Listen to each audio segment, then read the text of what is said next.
Thank you so much. What's going on, everybody? You can take two. What's going on, everybody? My name is Z Robinson. I do stuff for ZBrush. Maxon, how you guys doing? Yeah, that was cool. That was cool. Cut, scrap that, rewind. There we go. All good in the hood, as we say. So how's everybody doing? I'm just going ahead and posting real quick a thing, just saying I'm live. You know, all that good stuff. All that good stuff. So let's go ahead and go boop to your story. Awesome. So how's everybody doing? So we're going to be continuing this this amazing little Deadpool character.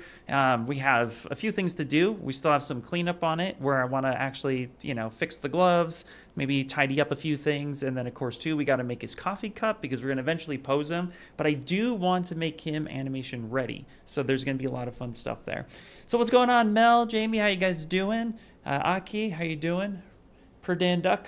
How's it going? Hello, hello. So, of course, if you guys don't know, I'm the guy you can always ask questions when it comes to ZBrush. And if I don't know the answer, I'll definitely point you into the direction to find said answer. So if you guys do have any questions, please feel free to let me know as we move along. So let's go ahead and let's get into it. So let's do a little quick recap. So here is our guy. And like I said, right now he's pretty well blocked out. So if we were to just go ahead and turn the color off for just a second, and then let's just do a quick little BPR render here. You can see here he's pretty low poly, which is good because again we're going to want to be able to make it so he's animation ready. So we do want some nice clean topology, and then of course too taking a look at like his face and stuff like that. There's just luckily there's not you know, there's not too much more. Like I think I'm going to kind of avoid doing a manual retopo on him at least for right now, and we'll see how he deforms, because I don't expect a whole lot of facial expression if we do any animation with him, except for in the eye area. So we may have to go through and clean up some loops, but that's later down the line. I'm not worried about that now. We're still in the design phase. So let's go ahead and let's get into it. What's going on, Seven? Hello, hello. All right, we're gonna stamp him right here. Let's move this into, it's a little bit more comfortable for me. And let's get some music going because I like my tunes. That's how I work. So we're gonna hit play on that. And hopefully you guys can hear the music, but I think we found a good volume the last time. Does ZBrush have a plugin for substance files? As far as I'm aware of, the answer is no. There's no plugin for that. However, you can bring in the maps manually. So if you have maps that you want to bring back into Substance, all you need to do is come over here. You can put in your albedo map under your texture. You can put in your height or displacement map over here under displacement map, and of course you can put your normal maps here. So if you wanted to bring a lot of that information back in, you can do it via your UV maps, which is a great way to go about it as well, which I've done that before. And if you are using height or displacement map, there is a little button here called Apply Displacement Map. And what this will do is if you have a displacement map that you're bringing in from Substance or another program and you want to turn that into some geometry, by a click of a button, you can actually turn that information back. So if you've pushed some height information or whatnot, then that would be a way to go about doing it. So that's one way. Of course, what you'll need to do is you turn it, you know, load it in, turn it on, and then there's an intensity slider, and you can adjust the intensity as see fit. So that's something that you can do. All right, so let's go ahead and work on, I'm going to work on the gloves right now.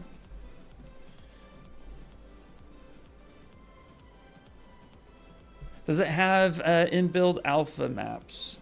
So basically, true black in ZBrush is invisible. If that's the easiest way to answer that question. So if you bring in an alpha map, yeah, if you bring in something that has true black, it should be invisible to ZBrush. ZBrush doesn't have a ton of workflows that are coming back in from bringing in a lot of that information into the program. Again, ZBrush's been around for like 20 plus years, and it has some workarounds and stuff like that. But when you're bringing map information in whatsoever, again, you can bring in your alphas, and like I said, true black is invisible to ZBrush. So if you had something, let's see if I have a good example here actually. Yeah, so up here in this area, if I were to load in one of these alphas, you'll see here that the black immediately disappears. So that's the whole point. So true black is always invisible. Okay, I thought I could, as I want, to try my own material, expose parameters in ZBrush, though I don't understand, is more focused on sculpting. Not a problem, not a problem. All right, so what I want to do is what I want to do is start getting some of his fingertips did in a nice little way, because we actually have, my mouse is over here. I'll show you what we're going to be going for here in a second. So I was looking up some of these DP gloves, and most of them have like black paneling on the top here and then some black fingertips. It's usually like 3 materials. So I'm probably going to separate this hand to be just that. So we're going to have like basically a wrap that goes around his hand. Then we'll have some mesh. So I'm going to separate these pieces out so it's not all connected, but I'll keep it all in the same subtool, if that makes sense. So let's go ahead and work on that piece. And just for the sake of argument and fun, we're going to go ahead and literally just work on one glove. So I'm going to delete the other one here. So make sure there's no subdivisions. Let's go ahead and hide this guy. Let's turn off symmetry. We'll hide him. We'll come in and we'll delete hidden. And now we just have the one that we'll just work on. And that will be good enough. And we kept this pretty low poly. So I'm going to come in and not mask. Let's come in and actually just select. Grab your selection brush. There we go. We're going to come in and we're going to just select this section here. Come in and select this loop here. And come in and select this loop here. Make sure our loops are pretty clean. So what we can do is come in and we can see that we missed a couple pieces. So we'll go ahead and take this one off and this one off. We'll be very selective with our selection. I'm going to go ahead and just give this a new poly group, flip this over, and now these have different poly groups as well. Let's also do the thumb. So I'm going to come in and select this guy, take a look at the finger, make sure it's good, come up with a different color. Say something like that. Perfect. I try to keep my poly groups somewhat contrasty, meaning like I really want the colors to be very different. So because of that, I try to find more bright colors. Yes, sorry about the noise. Yeah, a lot of ambulance going in the background. Welcome to LA. What's up, PW? How you doing? Last question, can VDMs be exported as an image file? Ooh, that's a good question. I've never tried that. What you could do, let me see here real quick. Let me actually bring in a plane real fast. There we go. Let's grab a plane real quick. What you could do is turn your mesh into an alpha. You could do that pretty, that was my go-to thought. So VDM here, so let's just grab a chisel brush here. Let's see real fast. I want to see something. If I were to just save as, no, okay, you can't just save the brush as such. So if I were to change my VDM here, like if I were to direct, let's get some resolution. Boom, we have an eye. We have an eye. So right here, you have your 3D alpha.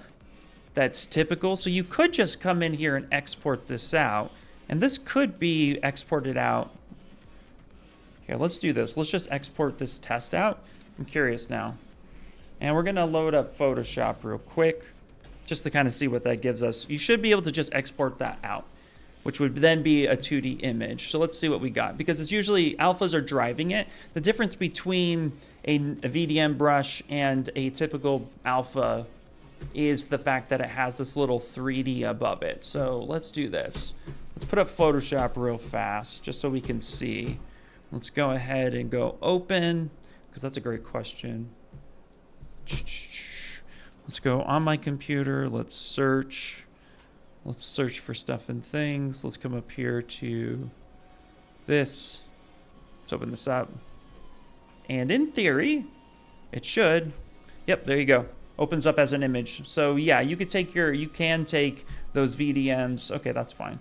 So you can take those VDMs and just export out the image. So whatever brush you have associated, just do that. So yes. I've never tried that before. In theory, that makes sense though. So yeah, just select whichever one you want. So here's the nose, here's the other nose, here's the ear. just come down here, grab this and export. The other way I was thinking about, because I was going to tangent for a second, was coming up here to alpha export, which would have been the same thing. But you also could do like a grab doc. But then why do that when you literally can just come here and export? So I was going to go the long way around. We don't need to do that. Hey, what's up, Witchcat? How you doing? How you doing? What's up, Casey? How's it going? Is ZBrush hard for beginners?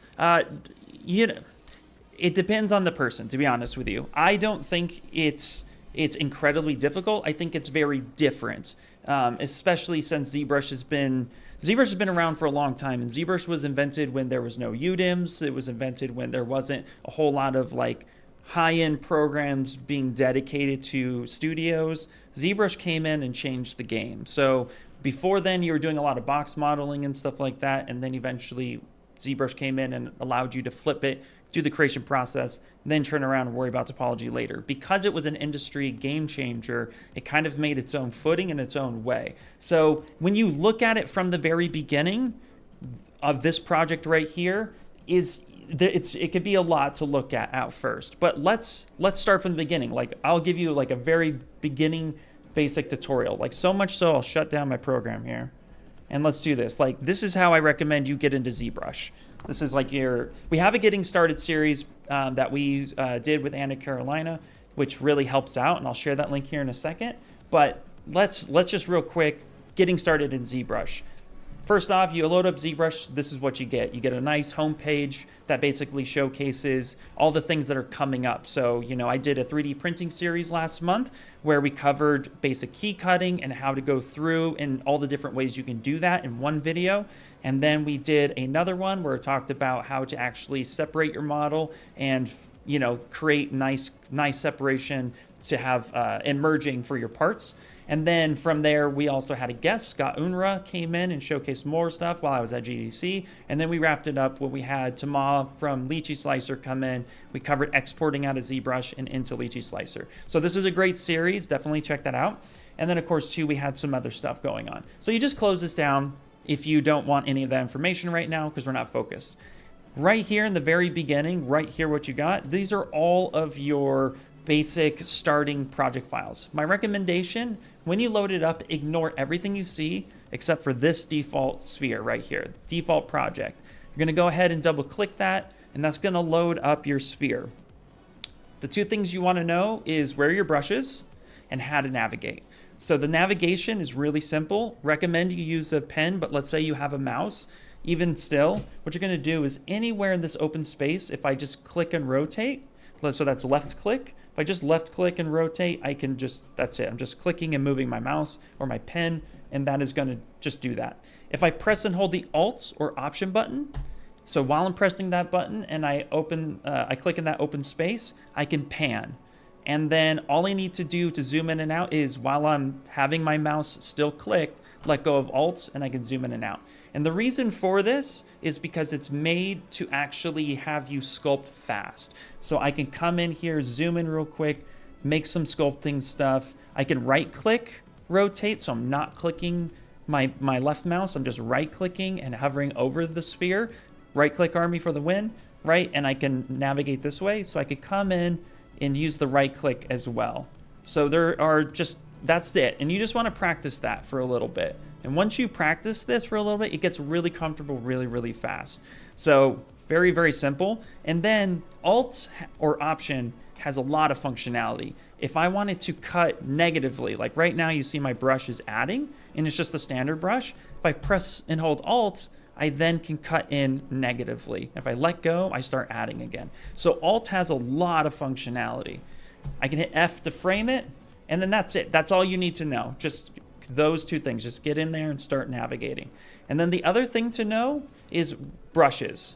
And what I recommend is when you come up here to the left-hand side and you click your brush palette, you get a lot of brushes. And there are a few brushes that you'll eventually discover over time. One of them is the VDM brushes, very much like what I showed for a second. It's up here at the top. It's a chisel creature brush, and you can literally just add shapes. Now the resolution is low, so there is one thing you can do before you do that, and that is subdivide. and that's just Control D. So I can subdivide a few times, and I can start bringing out some higher resolution. So I can give him an ear, give him a weird mouth here.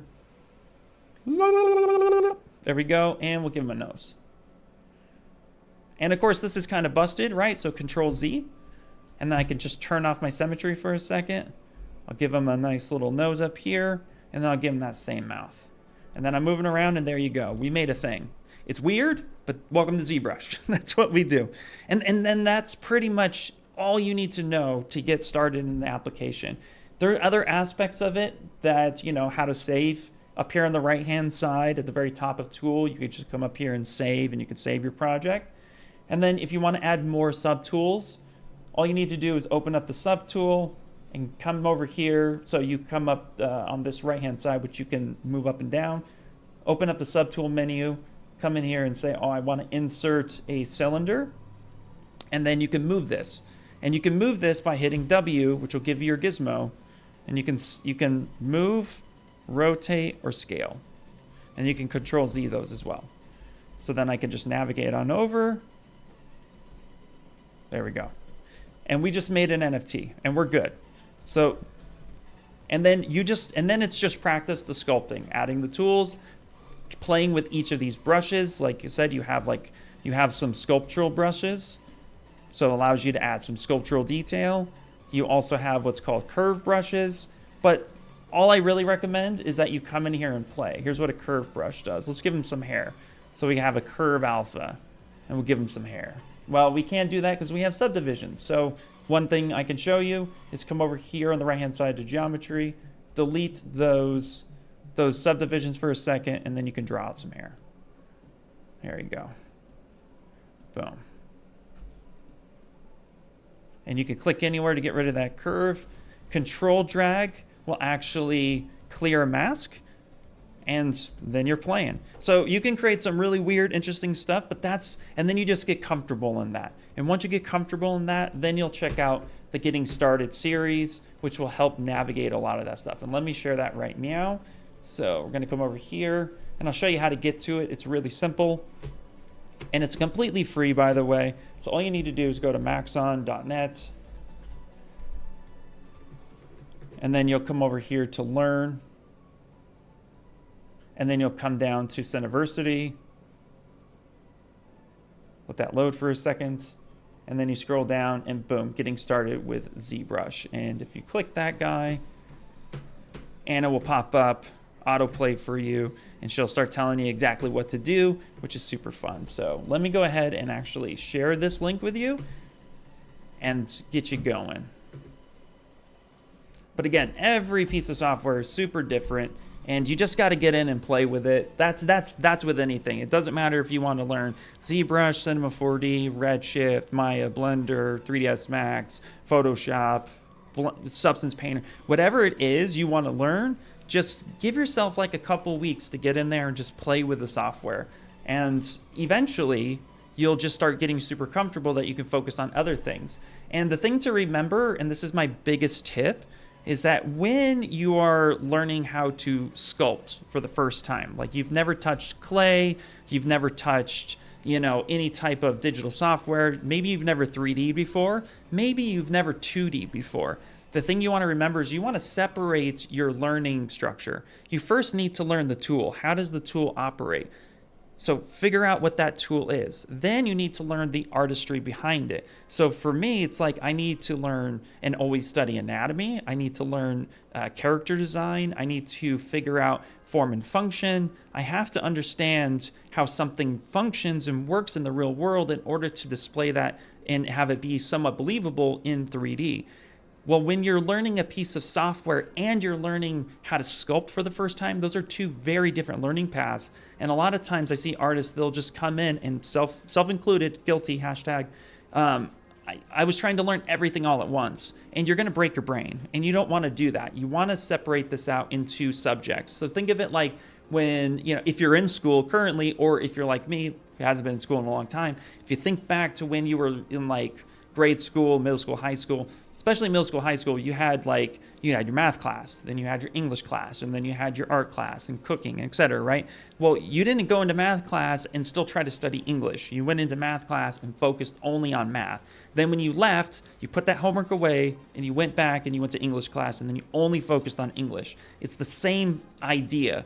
When you're learning the tool, learn the tool. When you're ready to learn anatomy, disconnect from the tool and go study anatomy. And then once you're comfortable with what tool you're going to use, now start bringing those studies into the tool. So this way it helps separate it out. It could be a bit of a struggle and that can take some time, but ultimately that's going to help you in the learning curve. So going back to the original question, is it difficult or is it hard to learn ZBrush for beginners? It's all in your structure. At the end of the day, the answer is everything you start at the very beginning is always going to be a little bit difficult.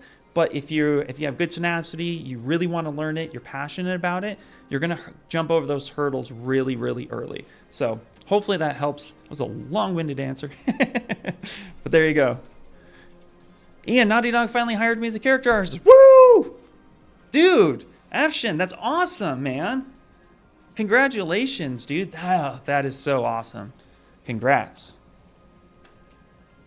So proud of you, dude. Nice, nice. Okay, cool. Let's see here. During my rant on, let's see, is there a video on what you did for the body of this character? Alex Animation, yes, everything I've done on this character has been live streamed. So you can actually, all you have to do is go to YouTube and type in Ian Robinson ZBrush, and you'll find everything that I've done. At least while I've streamed it.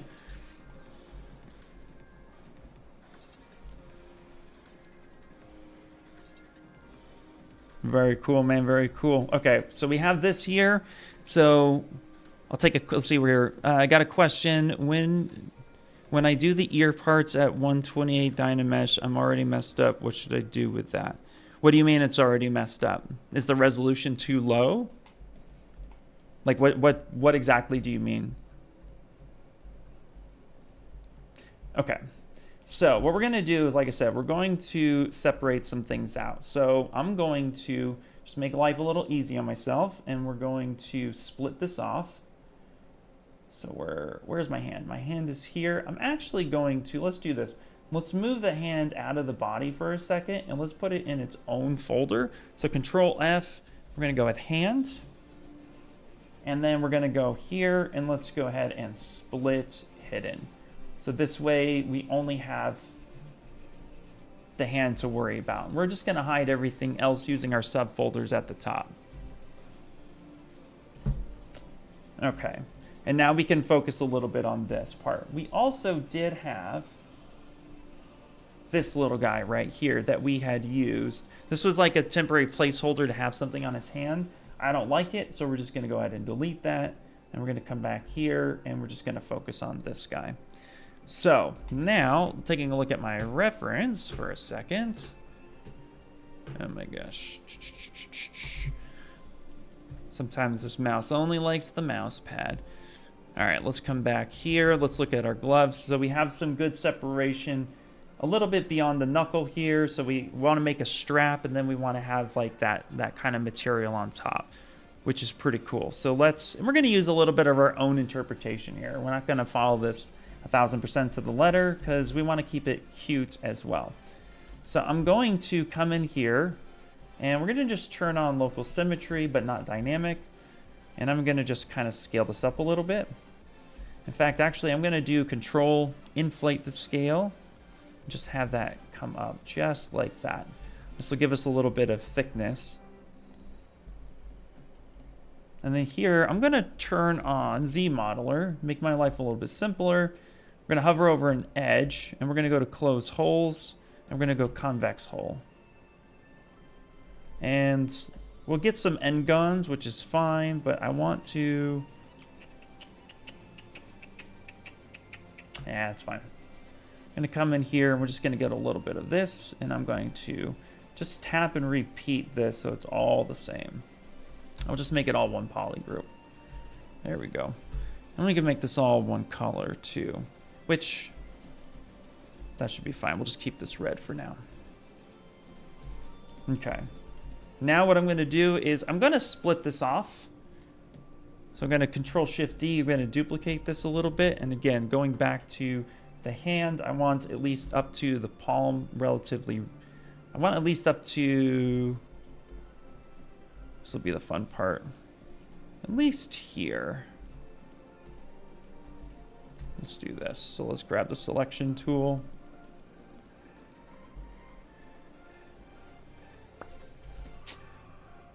Let me actually select what I want. Let's grab that. Okay, so we have this. So we have a little bit of a conflict. Our geometry is not that special. Our geometry kind of sucks. So let's go to slice curve, and let's make a clear indication of what this is. So say something like that. And then we're going to try to ZRemesh this for a bit. So I'm going to come over here, go to ZRemesher. I'm going to say same. Going to do keep groups, and let's actually do adapt with 0. Let's see remesh, and let's see if this straightens out some of this.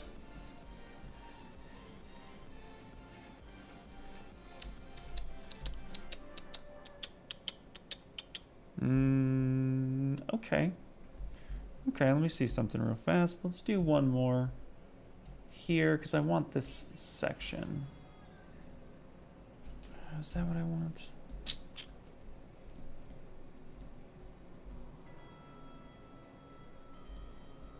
Trying to think of what I actually, how I want to approach this. Let me see. You know what? Let's do this. Let's subdivide a little bit. Let's give me a little bit of geometry to work with.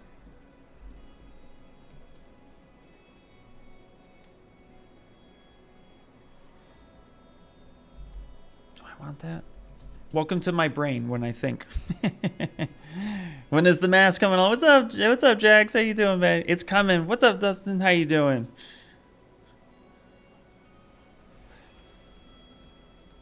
Very cool. Very cool. Do. Can I show a picture? I don't know how to describe it in English. Let me see. I like your glove. Thank you. Thank you. I'm actually trying to figure out the best way I want to repurpose this geometry. I actually have. I might do some rebuilding, so let's do this. So I'm actually probably just giving me a little bit of thoughts and things. I'm probably gonna slice this like this, and I'm gonna see something. We're gonna try a few things here, because I want this to wrap around. I want that part to be black, and then I want the glove part to be black. But I'm also gonna want some like loops going around here. So just trying to think about the best way to keep it as simple as possible. So maybe, just maybe, let's go ahead and do this. Let's ZRemesh. Yeah, that's fine. And we're just gonna isolate this part. So this might be, we're gonna fiddle with this a little bit. So let's go ahead and not split hidden. Let's go to geometry, and let's go to delete hidden.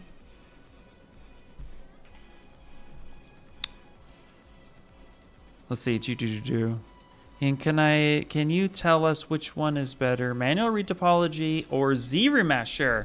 Ooh, that is such a loaded question. Well, I'm gonna answer it.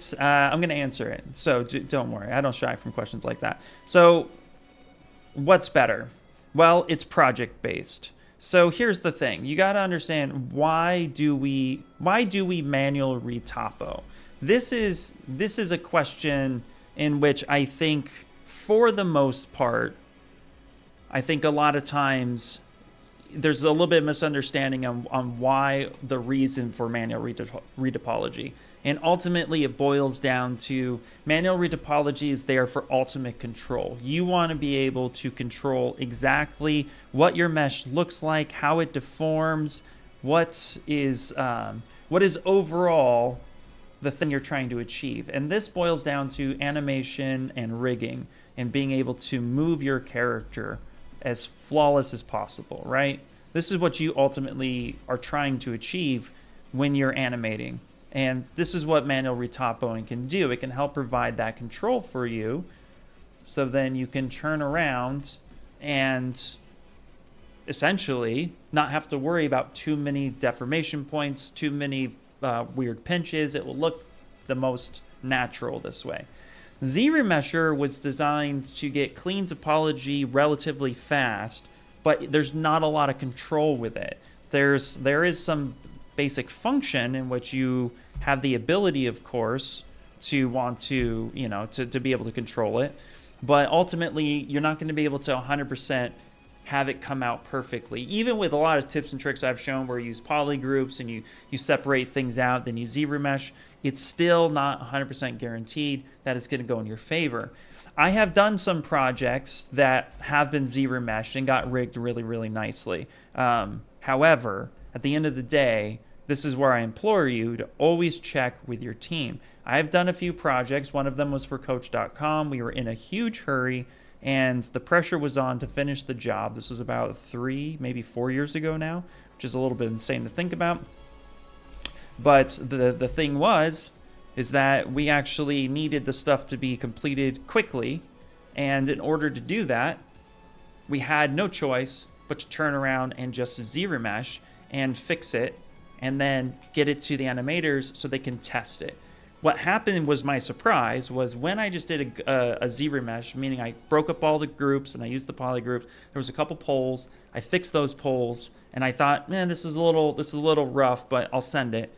When they got the model and they started rigging it, within about 30 minutes after giving them the model, they turned around and said, this is perfect. We can use this. We weight painted it with the rough sketch. It looks good. We're going to do a lot of test animations. If this model doesn't change, proceed with texturing. And I got really lucky with it, and that was really cool.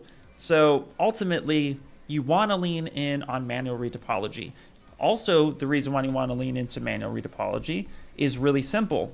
You need to understand what it is, or how edge loops should flow and how it should help support the structure of your model. And you can't do that just by hitting ZRemesher. You may not understand why you want perfectly even quads wrapping all the way around.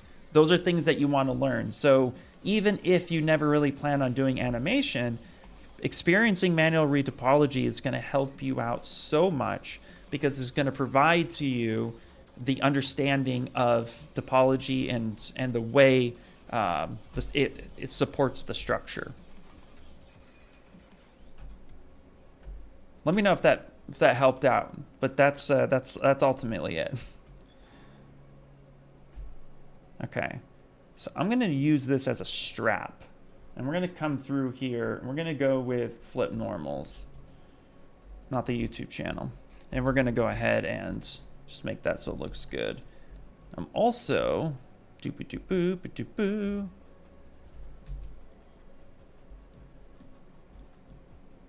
Like, that's actually why I'm pretty, like, I'm gonna need to, oh, you know what? Let's keep this really simple. I just thought of it. Here, let's do this. Like, this is pretty gross. Like, this right here is not, this is not in my favor. Like, this really should be fixed. Like, I'll more than likely need to refix this, because I got a weird spiral, and that's not happening. That's not healthy. But what I can do, let me try something here real quick. We're gonna get wild, kids. Let's get wild. Let's do this. I'm going to come in here.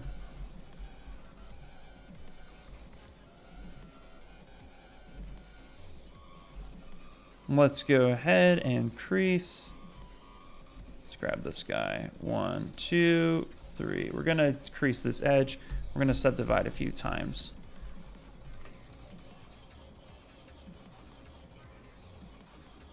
Yep.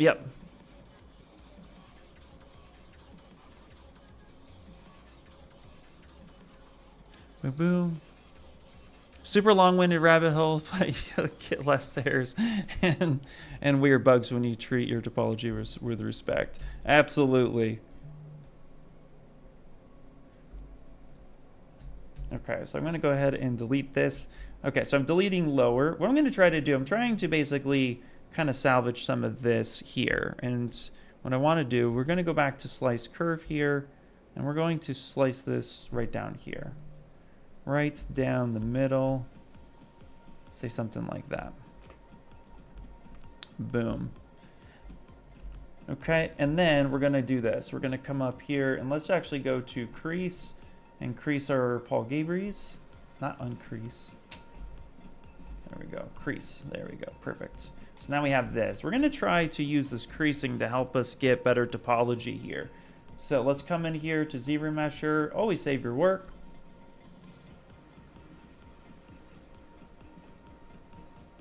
And we're gonna start with same. We only have 28,000, so this is pretty low. Even though I subdivided up, it's still pretty low for ZRemesher to freak out. So we're gonna go ahead and say same, and let's see if we can get some good edge loops flowing this way. Good morning, what's up, Rafi? It took me a while to pick up on ZModeler properly, but man, does it make life easier. It really does, yeah. Okay, keep creases, keep groups. Let's try that one more time.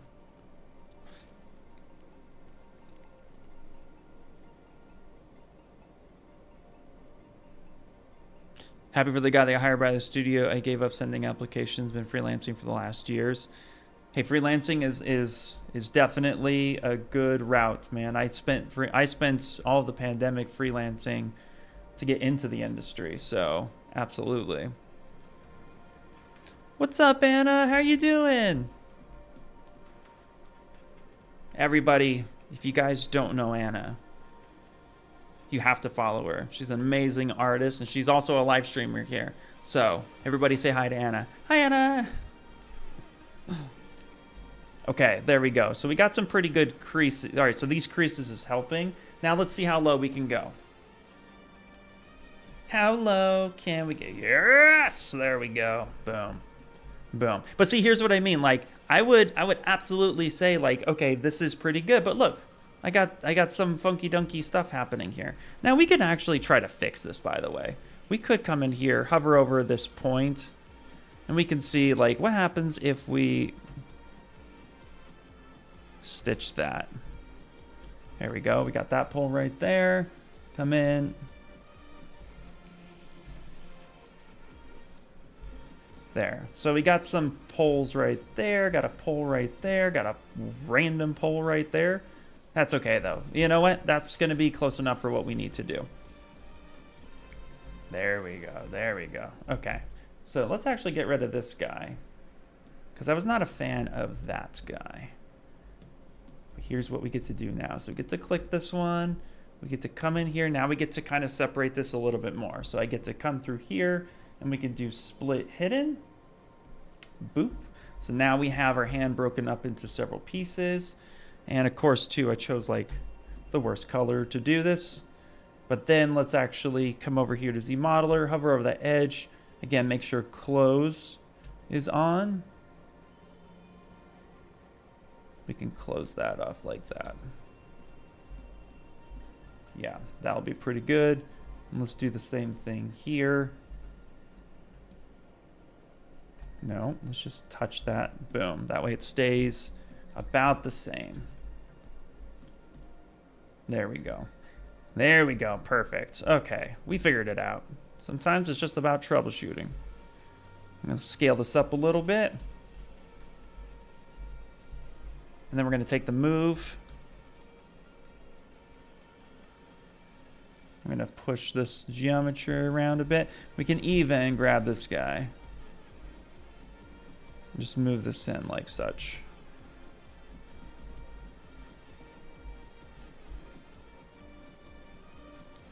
Of course, Anna, of course.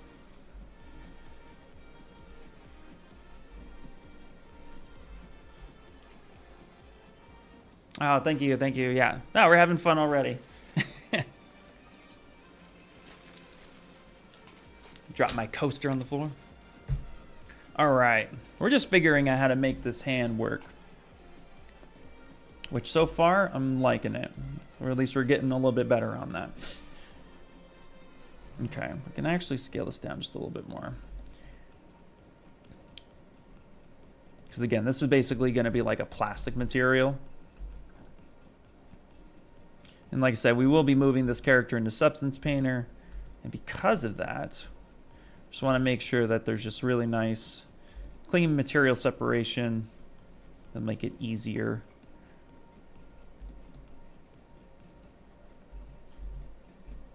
Okay. And we'll switch this over and let's get this color. And then let's switch this over to be red. There we go. Now we need to like kind of fix this hand a little bit. So what we're gonna do is we're gonna grab the Move Infinite brush. We're just gonna pull down this into the hand here.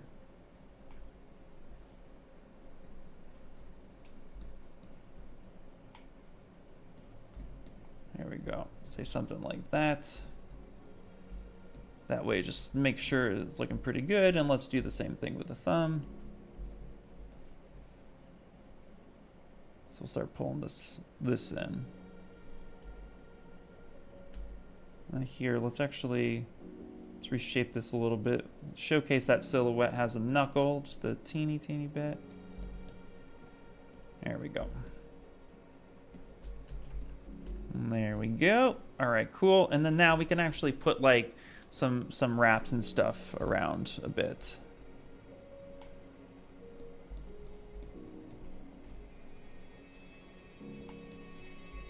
So let's actually turn the color off for just a second. Oh, you know what? I also moved with Move Infinite. You want to be careful with Move Infinite because it moves infinitely in the Z axis. So anytime I move something, if I were to move it from here, like moving your normal move, obviously it doesn't do anything back here. But if I were to use the Move Infinite, grab this spot, you see it pulled all of that in Z Infinite. And that's not what I wanted, so I wanted to make sure that we definitely fixed that. Okay, and now let's go ahead and let's give ourselves like some finger, like some tubing a little bit, which will be pretty cool. So what we can do here is we can actually use, I think we can use our creases. Come up here to stroke, come up here to not curve, but curve functions, and we can use crease edges, and we can actually do a framed mesh. And this will frame that mesh. And then all we need to do now is come up here to, let's say, curve tubes.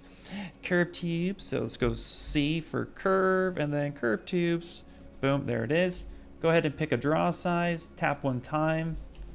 Why did that do that? Oh, it did that because it's skipping. Why is it skipping? Why are you doing this to me? That's okay. Let's actually do this. Let's just tap it anywhere. Let's get rid of that. Let's actually use, I got another idea. We can go to polygroups and we can just group by normals. Yeah, there we go. That should be better. Come up here again, stroke, turn on polygroups, frame that mesh, tap one time. There we go. And we can have this rounded, or we can even use, we can actually use some alphas if we chose to. There's also, which one is it? Which one is it? Is it curve? No, not curve alpha. Where was it? Which am I looking for?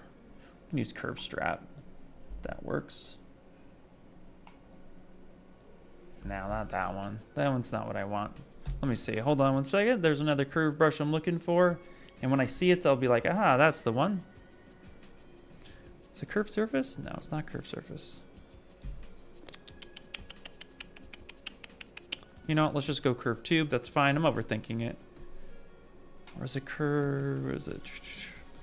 Oh my gosh. Brain fart moment. What is happening? Oh, curve profile. There we go.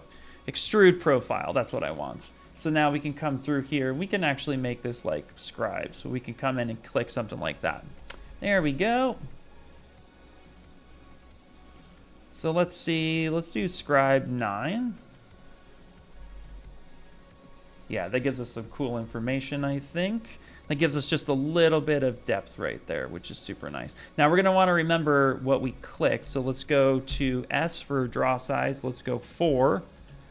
And let's touch right there. So that way we know 100% that that's what's happening. Touch anywhere on the model. That will go ahead and clean that up. And then we want to do the exact same thing over here. So we're going to come in here and we're going to go ahead and do group by normals. And again, we'll come in and we'll do we'll do stroke by polygroups. We'll touch that right there. That's fine. And then what we'll do is we'll actually get rid of this one. So we'll come in here, we'll go to geometry, and let's do delete hidden. There we go. That gives our hand just a little bit more texture.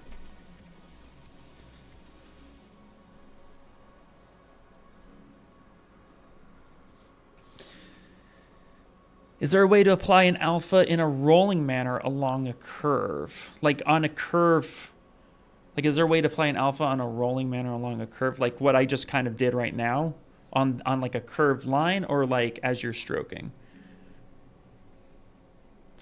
What's up, man? Hey, what's up, Chris? Thanks, buddy. Let's see, how do they make the effect of the inner body parts bumping through the skin in the animation?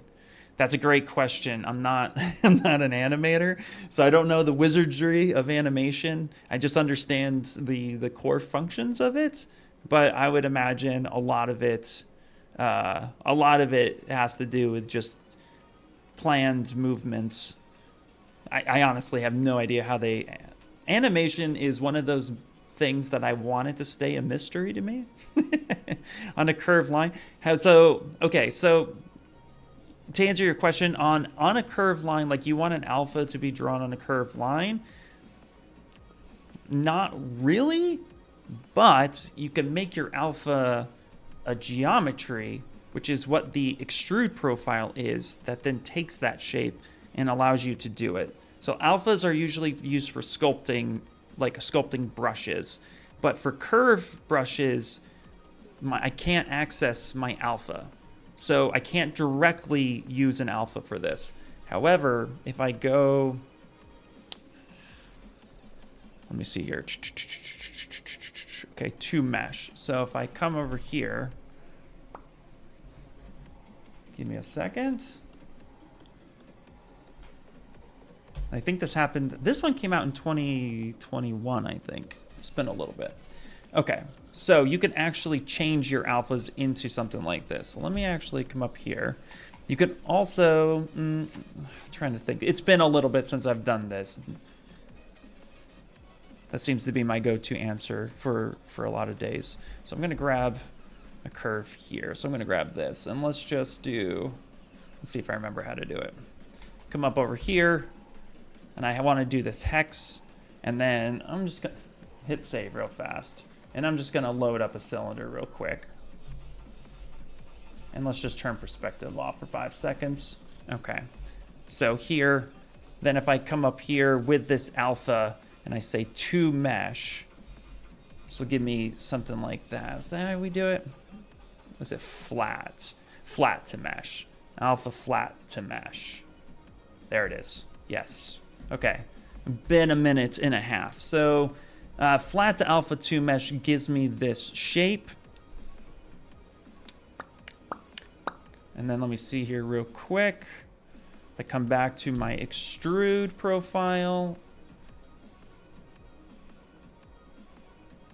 Let's go to the profile 2. That's the one I wanted. Blah, blah, blah, blah, blah.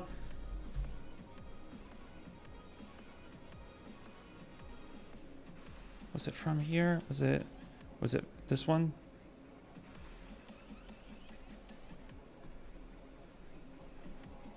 No. Is that right? No. You know what? It's been a little bit. I know we did an ass ZBrush on it. Let me pull the ass ZBrush on it. My brain's breaking today. I apologize.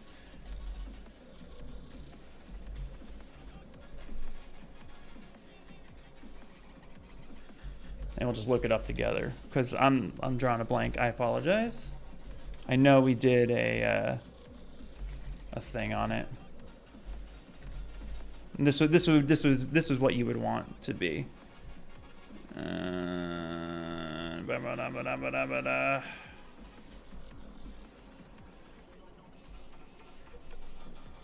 don't know if that's the right one. Give me a second. My apologies, guys. Here we go. This should be helpful.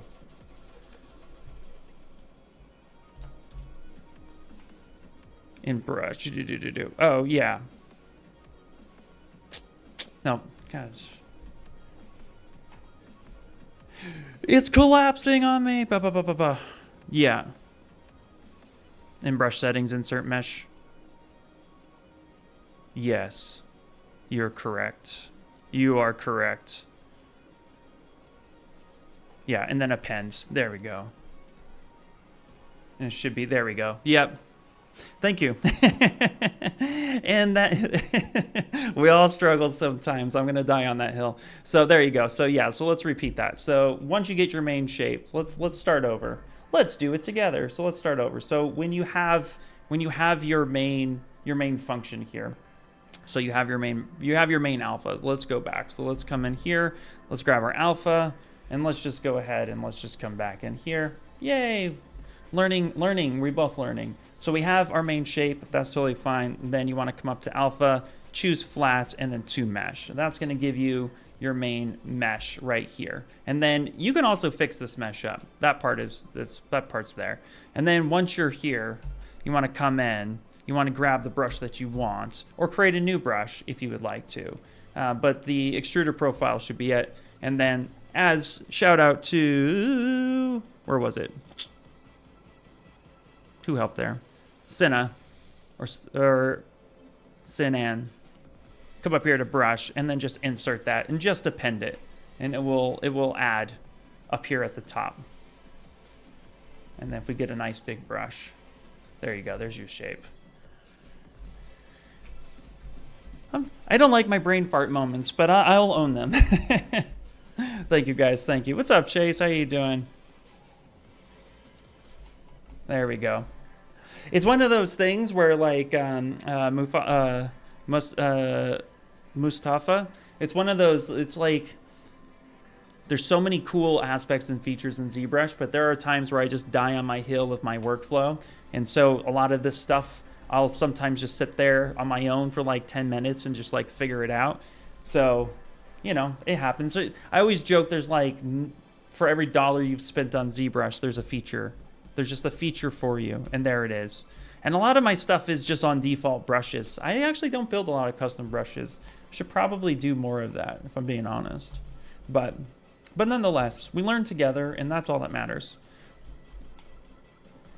Heyo, what's up, Katewin? Katewin, you just missed me, my brain breaking. You missed a moment with Ian. That's what we should call those segments. Whenever my brain breaks, we'll just be like, and that was a moment with Ian.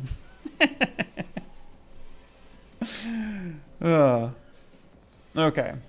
So now what I'm going to do, we're going to come in here. So, okay, we'll grab this guy right here. We'll separate this. We'll split hidden. Okay, I'm going to come in. And then we're going to, I'm just literally going to merge this down. So we're going to come over here, merge down. Bada bing, bada boom, clear that mask. And I'm also going to, just for the sake of argument, polygroups, auto groups, just to have that just like that. And then now we're going to make that all one color. So we're going to go fill that object there.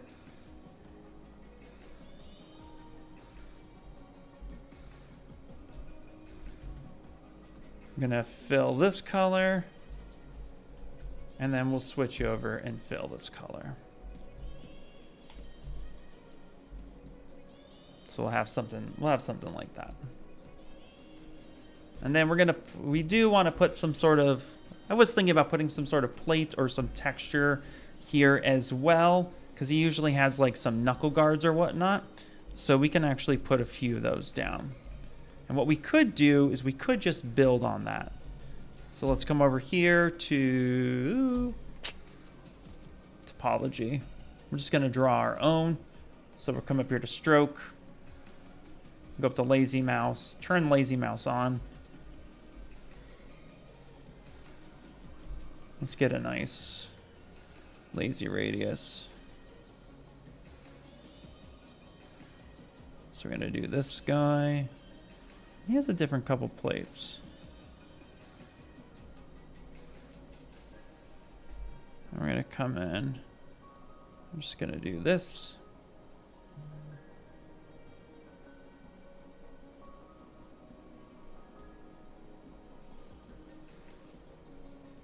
There we go. Alt drag. So we want the three. You know what? Let's actually have some fun with this. Let's see here. Let's actually just do a custom design. So we're going to come here.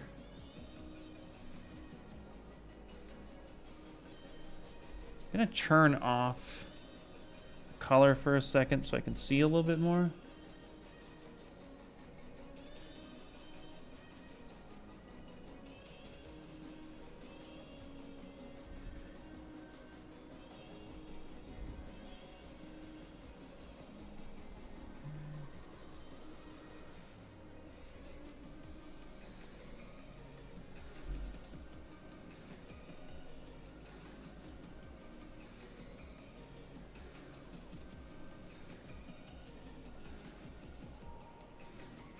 There we go. This could be pretty cool.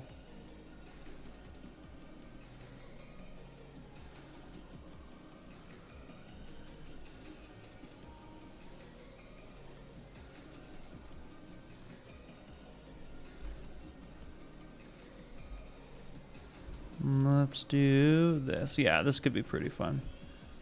This will be his, like, kind of...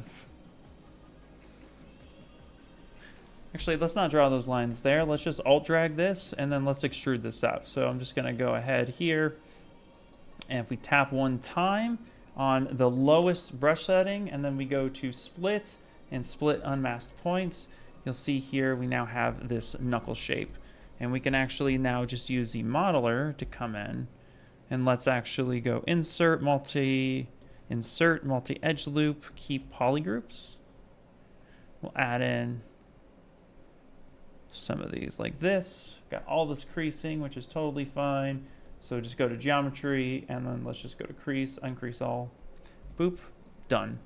And then now we'll just come over here to QMesh, and we'll just drag this up.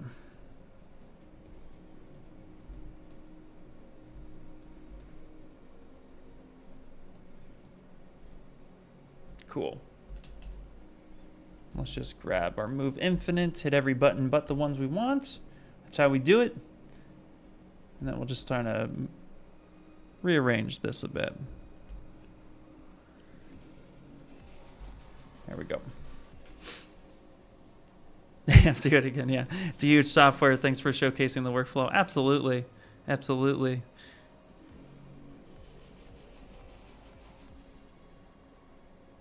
Is it possible to put a mesh in the default menu, a Z-sphere with less polygon, for example?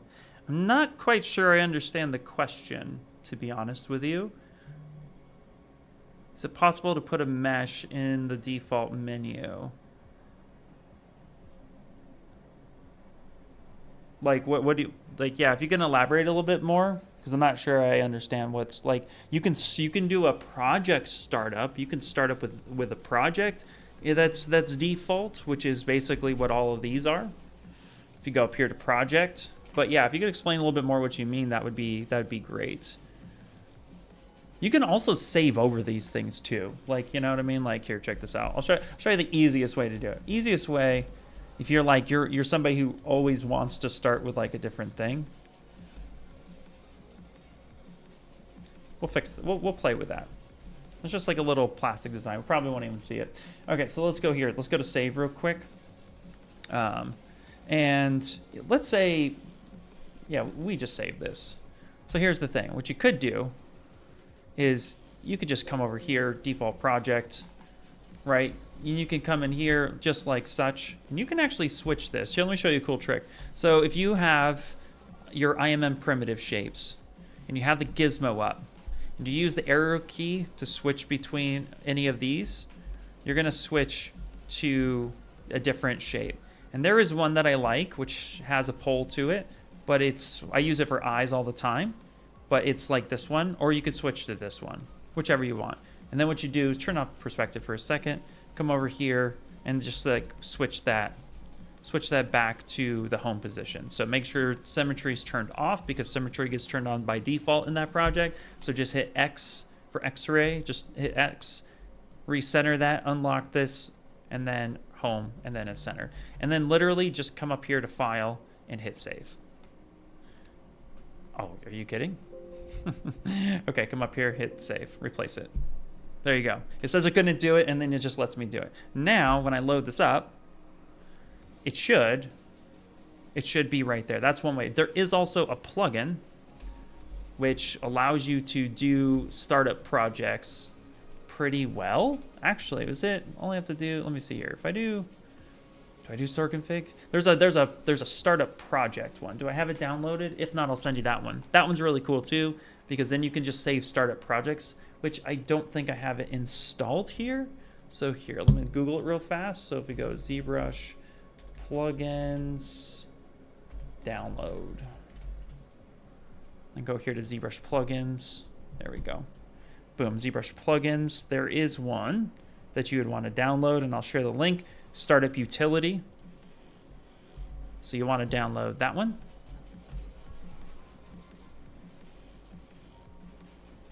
And we'll install this together. So boom, that's there. So now what you could do, do I not have that one at all?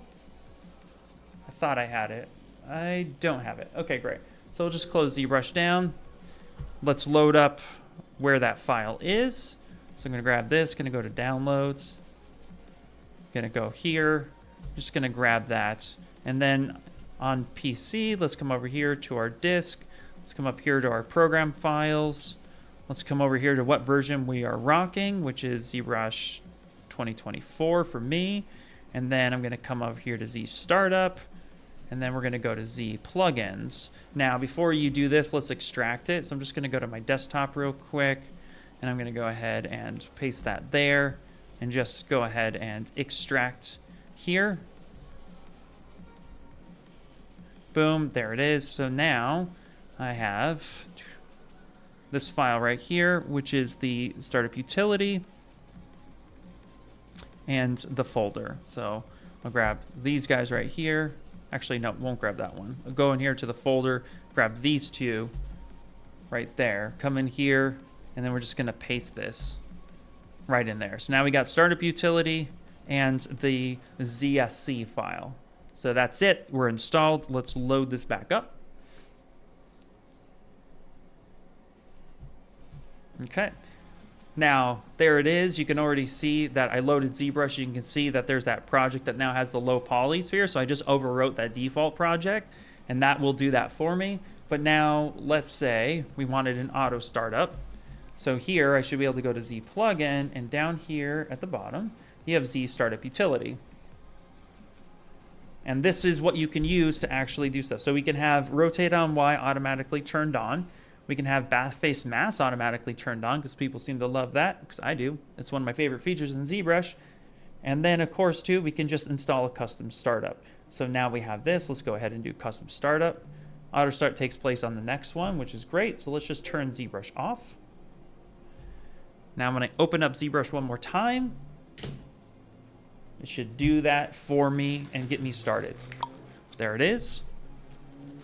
Now it pops up this window right here, but now I can start sculpting on this guy. So that's how you could do that. And again, we can have symmetry turned on for that.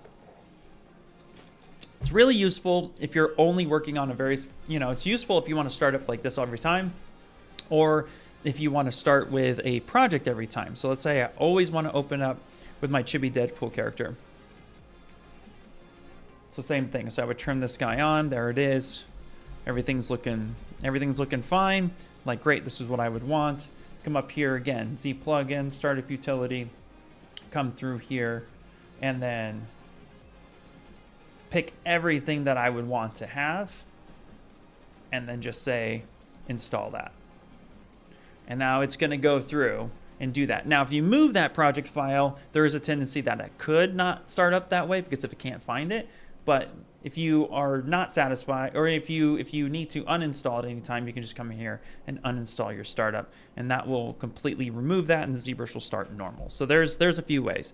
Hopefully that was what you were, that's what you were off. So if you wanted Z spheres, that's how you can do it. I often work with Z spheres, but every time I insert Z spheres, I have to make, ZRemesher. Yes. Okay. Oh, okay. Well, I tangented on the wrong thing. That's okay. All right, it's here. So ZRemesher. Boom. Let's do this. So let's just plug this out. So here's Z sphere. So Z spheres ultimately are just your way to create shapes, right? You can come in here, draw up a thing, you can move this up, rotate, etc., draw this guy right here, boom, right? Well, okay, so you're gonna have to, this isn't actual geometry. There's no geometry here for you. This is just like an armature in sculpting terms. So you need bones in the armature for you to get the shape. Always think of your blockouts like you're building an armature, even if you're just using primitive shapes to get the block out in the likeness quickly. But the way you can avoid using ZRemesher out the gate is with a few settings. The first one is going to adaptive size and understanding these two. The density, how dense is this thing? And then Dynamesh. Dynamesh is always set to 256 by default. So if I were to hit A for preview, it's going to give me this Dynamesh mesh. But you then have to ZRemesh it, and you don't want to do that. So all we need to do is go to Dynamesh and turn that down to 0. Now if I turn the wireframe on and hit this is now quads. And this will always be quads for you. So I hit A again. So let's go ahead and just continue drawing. So I'm going to draw this shape out here. I'm going to move this. I'm going to come in here, draw this shape out right here. Press Shift to snap to have the same thing. No idea what we're doing. Grab that. Here, there we go. Perfect.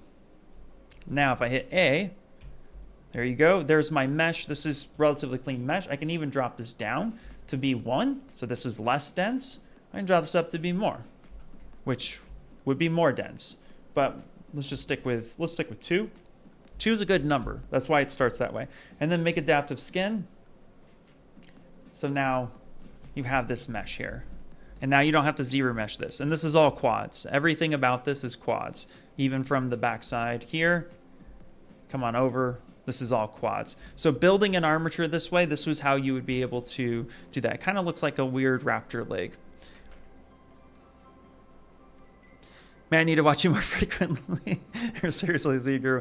Thanks, man. Thank you. Every once in a while, I have breakdowns, but yeah, thanks, man.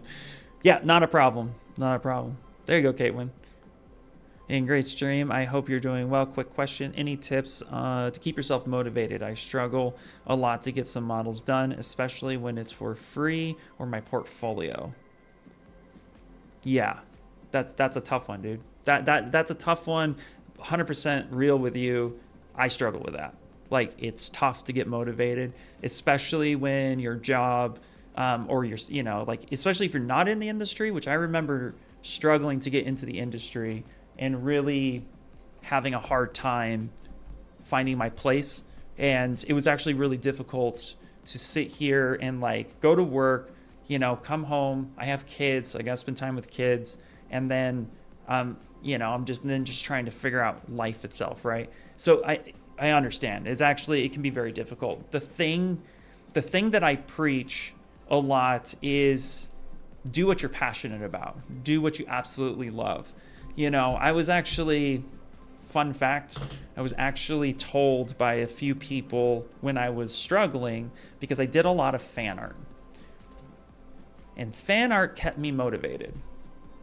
In fact, 90% of my portfolio is fan art because it's what kept me motivated. It's things that I loved. It's things that kept my passion alive, and it allowed me to express myself with the things that I knew. And it also allowed me to practice a really key function that I think a lot of sculptors need to have in order to be successful, and that is following a concept and nailing the likeness of something.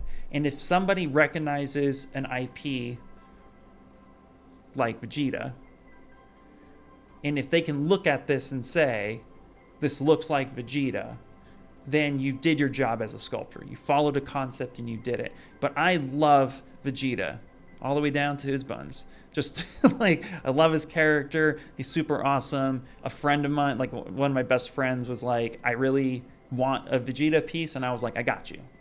And then I made it for 3D printing. These are things in which kept my passion alive and kept me pushing, and eventually I have some originals. This is one of my original pieces.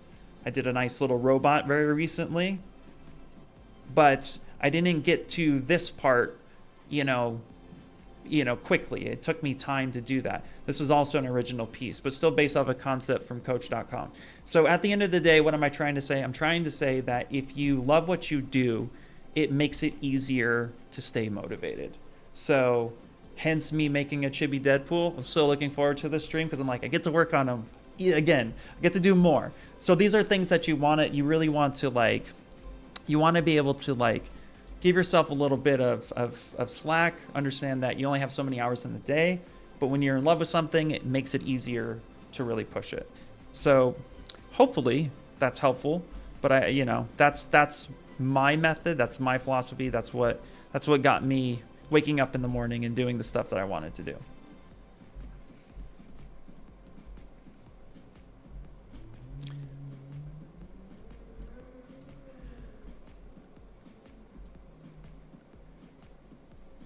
Boom, boom.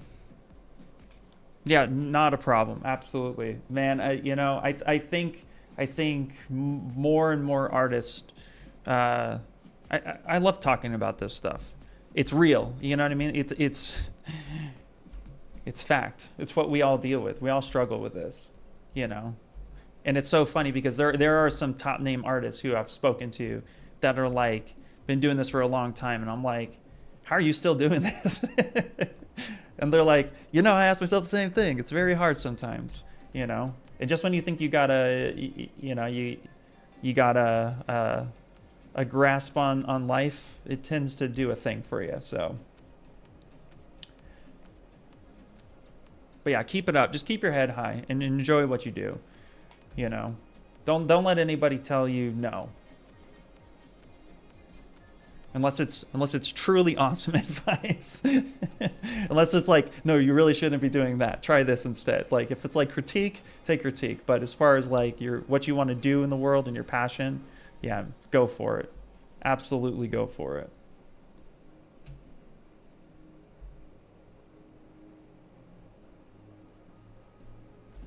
Okay, we're gonna give a little bit of interesting shapes to this. I want a little bit of recessing right here, because I really think this is going to help bring some interest to this. So we're going to do an inset here. That's an edge action. Why would I do that? I'm going to go here, inset, all poly groups. And I want to get just a little bit, there we go, of sharpness in that area. That should be good. Let's go ahead and grab a color. Again, let's make this, that'll give me some interesting shadows on that piece, just like that. Yeah. Yes. All right, that's pretty cool. Let's do this real quick. Let's move this back down into the hand a little bit.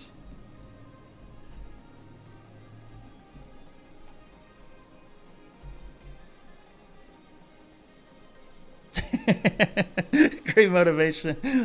great advice about motivation. Do what you love and you won't need to sleep. Exactly. Don't sleep. Cut those hours out. Oh man. I've definitely stayed up way too many times. Happens to the best of us. Don't sleep. There we go. Okay.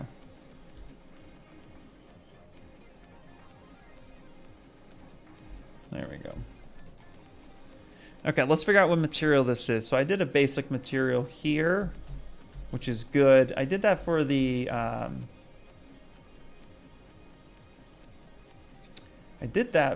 specific type of material. So now I want to kind of match this a bit. So I'm going to go ahead and grab this piece here. We're going to go material because we've already filled this with color. So we're going to fill this material. We're going to fill this material with a little bit of a shiny material here. Let's just go skin shade 4.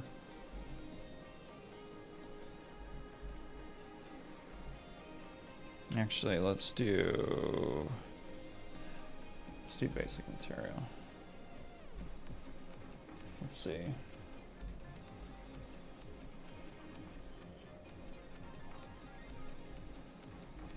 Okay.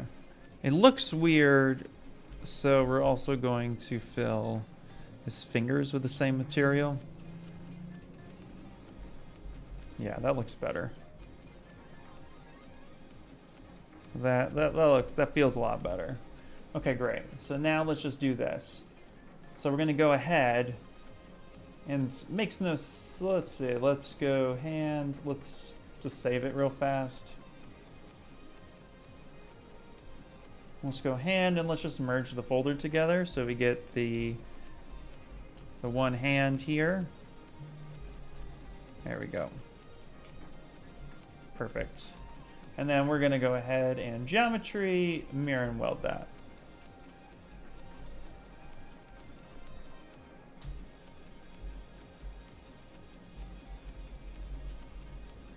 Okay.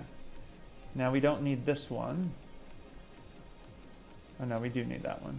Okay, great. Perfect. Let's see something. Oh, did I stamp it? I stamped it. Okay, so those are all our pieces right now. All right, perfect. There we go. That's better.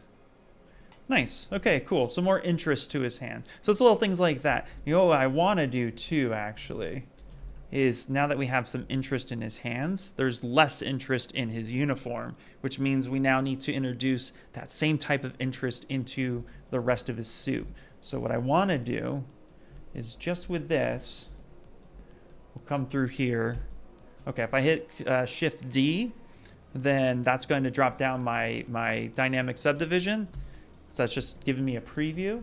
So I'm going to go ahead, Control Shift D, duplicate that one in itself. And now we're going to come in here and we're just going to come do stroke, curve functions, and let's frame our mesh here. And if I remember right, it was like 4 on the draw size with the extrude profile. And I think we use scribe 9.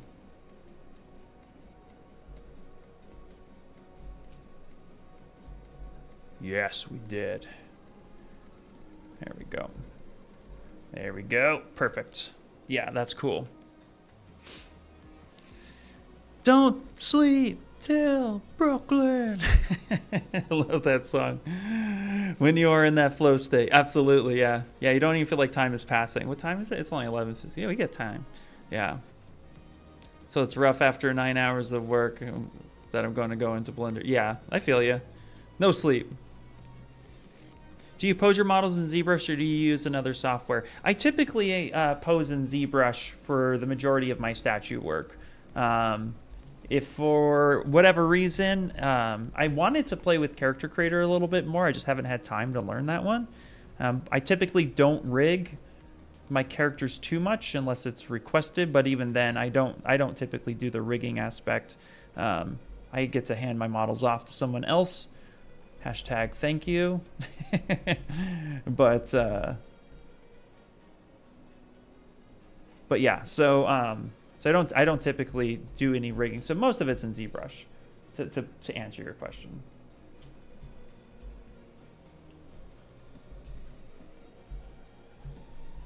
Okay.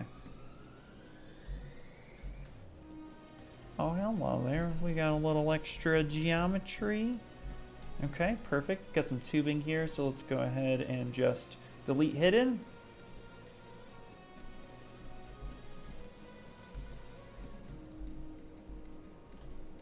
Now here, I'm just gonna try something. It's single-sided geometry, so I'm just gonna hold Control, inflate.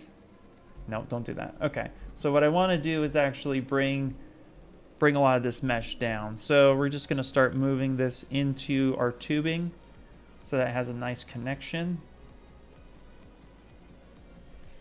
And clearly we need to move our tubing out here.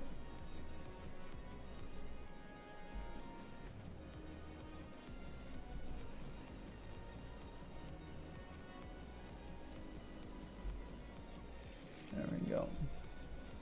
Just find that balance of intersection. There we go.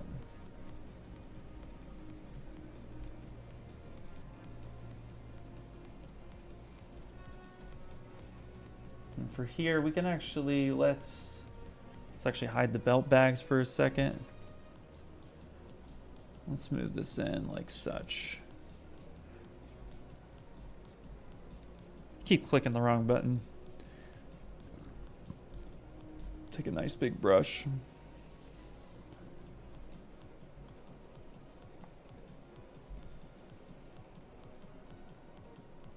There we go.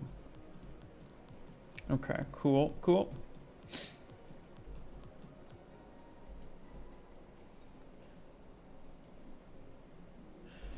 There. Get a little bit more visual interest there. It's the little things that just make everything so much more interesting, you know? There we go. Yeah, that's starting to look pretty good. I'm digging it. Let's go ahead and save. You pose all of your models in ZBrush, both high and low. Nice.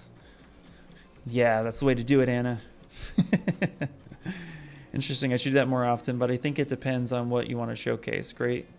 X, great topology, good rigging.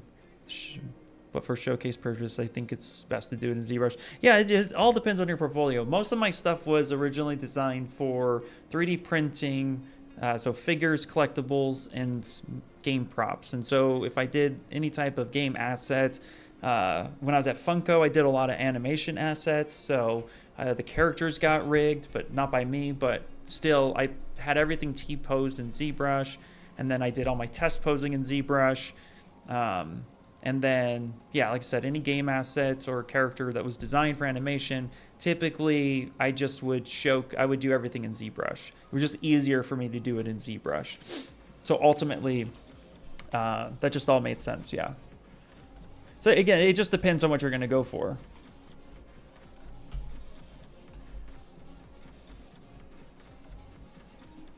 And if you work with the high and the low together, which is what a lot of studios do. A lot of studios will have your low mesh and your high mesh basically be the same mesh but subdivided up, and they have all those details. So in fact, Capcom did a great demonstration of this at the summit last year where they showcased all of their characters. And this one was really cool. If you guys hadn't seen this presentation, you absolutely should. I'll share it in the chat. But basically what they were saying was all of their characters use the exact same base mesh. Like 100% the exact same base mesh. So it doesn't matter if it's male or female.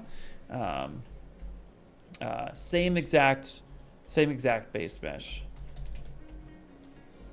And because of that, here you go. If you guys hadn't seen this, you're gonna have to see this. Hammy and Joseph Drast. Look at that. All right, so let's come over here. So they were talking about, you know, what they'll do is they'll have the base mesh, they'll move it all for the same character. I think the base mesh low poly was no more than, I think the average base mesh was about, at low side, was like 256,000 vertices. Didn't want to share that for some reason. Do that again. So very, very low. Then they would just use that. They would design the character based off that mesh. Used a lot of scan data, of course, and then they subdivide all that up, and then they make all their sculptural changes. They did a lot of cloth shapes and blend shapes inside of ZBrush. Like ZBrush could do so much of it. So there was a ton of stuff that was there. Like I said, such a great. No, I didn't want redshift. Where was there a redshift material? That's not a redshift material. How is that a redshift material? It's not. So yeah, so long story short, they use the same mesh, and then they just use whatever the low is, they just work on top of that, and then they export out the low, and then they do all their baking from the high to the low. So your high poly and your low poly is essentially the same mesh, just subdivided up with all the details. So that's ultimately what they did, and it works out fantastic. Okay, let's do this. So we borrowed these swords because I already built them from Leonardo when we did that piece. So let's actually do some coloring, and then we need to get a sheath for it, and then we can move forward. So this will be a pretty simple one. Yeah, Mixamo T-Pose Master works really well for that. Absolutely, Ryan. What else is there? AccuRig is one of my favorite ones, actually. For quick, if somebody said, hey, rig this for me real fast, it's a human, I'll use AccuRig. But I've built like 1 or 2 rigs to understand it, but I don't even claim to be an expert. There are masters greater than me that can do that work. And massive respect. Okay, so here's what we're going to do. We're going to go through and isolate all of this. Come through here. I want this to be a little bit of a gray color. And we're going to go a little bit towards the cooler gray. So let's pick blue. And not material. We're going to do color. Color at 100%, please. There we go. So just get that. Let's actually push that over here. And then let's grab this guy, this guy, this guy, this guy. And then this is a gold material, isn't it? It's a red. It keeps picking redshift. I don't think that's right. So let's pick this. Let's just make this material, and then let's make it a darker black.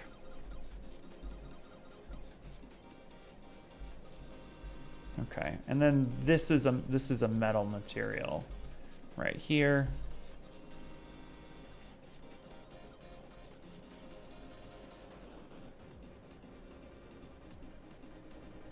And let's do this.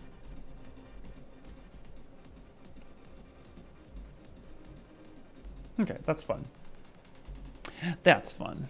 And then let's just grab this color. Let's grab this guy right here. Let's make that the same color. Yeah, that should be fun. Okay, let's get a sheath on this guy. Because right now, that's just pretty plain.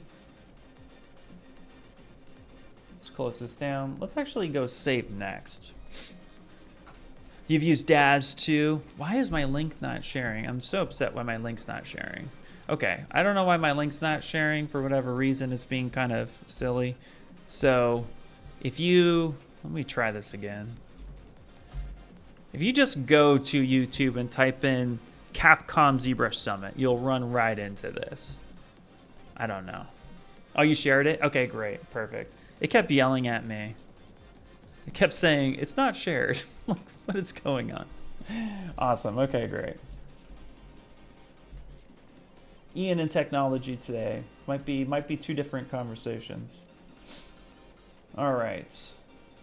So let's do this. Let's come here. Let's grab the sword. Okay, let's insert. Let's insert a cube. And we're just gonna go ahead and initialize Q-cube. And now let's come back over here. Let's go V6. Let's do the sword and the cube itself. Okay. Yeah, let's move this here. The top, we don't need that. Gonna rotate this around. Let's just stretch that out. There we go.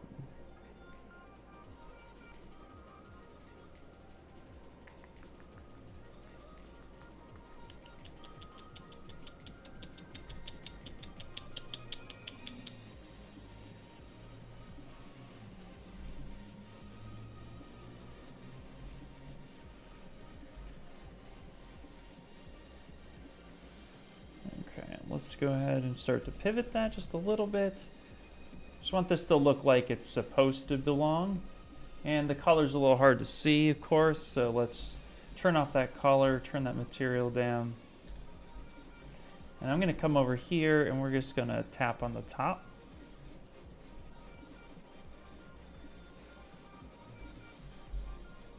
Rotate that just a teeny little bit and pull this forward. Okay. And then let's rotate this. I already posed the sword, so I'm going to do one of these and then we're going to duplicate that. And then let's actually turn on transparency and kind of see where things lie.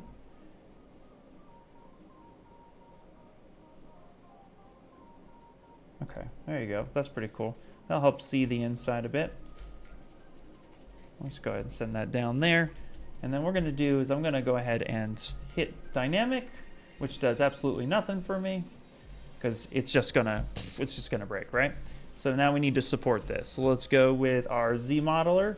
Let's come over here in multiple edge loops, and let's go ahead and give it a little bit of love. And actually, real fast, before we do that, I'm going to go ahead and mask off this corner, and we're going to lift this up. And then we're going to also unmask this corner. I'm going to put this a little bit more in the middle. No, don't do that. That doesn't look good. Okay, that's fine. This will be fine. Now let's go ahead and give it a little bit of TLC. So insert multiple edge loops. And let's do...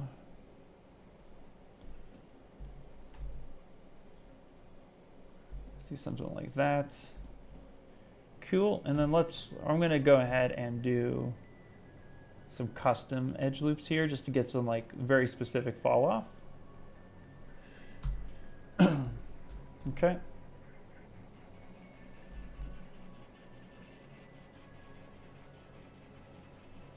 Let's do that one right there, and let's do this one right here. So when I do this, now we have the support of the that shape that's supported. And then let's come in here, and let's just do some edge loop here. Yeah. Okay, now it's a little bit big as far as the blade itself, as far as the way it goes. So let's actually do this. Let's rotate this. And let's just squeeze that down. Sheaths only have to be so long. Fix that. Let's actually do this real quick. Actually, no, what we could do to make this a little, instead of using the gizmo for this, check this out. I'm gonna back this up a second. We can actually just come over here to QMesh, come in, and actually just press Shift and squeeze that in a little bit. Now, I don't want that to do on everything, so let's do this. The poly groups are a little bit different. So let's go group by normals. Hold Shift, squeeze that in just a little bit. I could tap that one time, or I could just do it manually like that. There we go. That's a little bit better. That's better. Okay, let's support it. Why do you use different shapes of the... oh, different shades of gray for the sword? There's different materials on it. I'm going to uniform it, but I also just wanted it to stand out. So if we come back over here, it's just all going to look black, right? So I want the wrapping to stand out from a distance. So I figured, first off, this is metal, so this has a different material on it, and I want that metal material. So, but the inside of it, you know, typically is like some sort of, they use, you know, mixes of metals, woods, and leather, and so forth for the handles, right? So this shade of black is also supported just by the metal material that's on there. So that's obviously just a little bit different. And then the wrap itself would be a different material, and then so would the underneath of that. That would be something. So what I wanted to basically achieve, this is my preference, is when you're zoomed out here about this far, and you're looking at just the sword for a second, you'll be able to see clearly what that is doing. So for me, it's a little bit more of like a visualization choice. I want somebody to understand that there's a lot of detail there. And because it's Deadpool and there's not so many colors on his suit, except for red, clearly, then red and blacks and some whites. So I figured utilize the shades of gray to help something stand out without having it be too much. Like the gold swords made no sense to it. So yeah, it's just a little bit of a choice. Yep. Great question, by the way.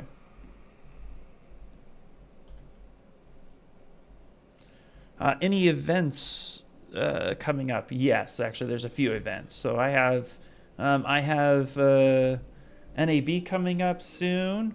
I'm actually going to be a guest judge at Afro Animation, which takes place here in Burbank.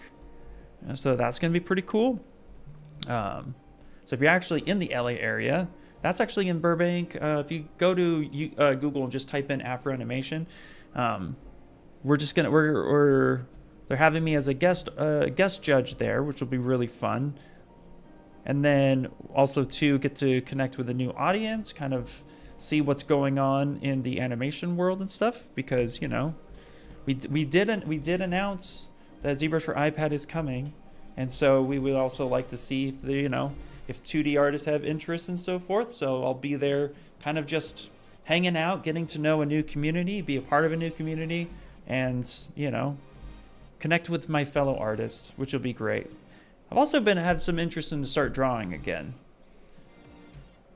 It's been a while since I've done that, so it'd be kind of cool to see some friends over there doing their thing and having a good time. So there's so a little bit of everything. and then NAB is literally that next weekend, which is crazy.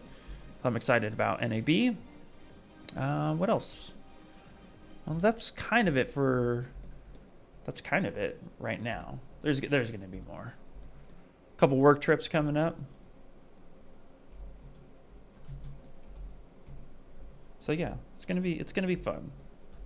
Okay, that's a bit better of a fall off, which I like that. Okay, and then let's go ahead and copy this black here. I'm also gonna copy this material here. So we're gonna go MRGB, color, fill, boom. So now we have the sheath inside of there. And let's see if Ian can spell sheath. Yeah, that's going to be a lot of fun.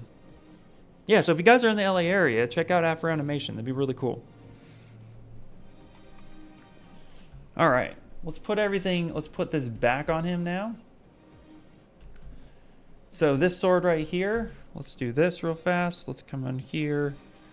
Let's grab this. This sword can go away. So we can go delete. Boop. So I don't need to repeat the work twice. For this sword,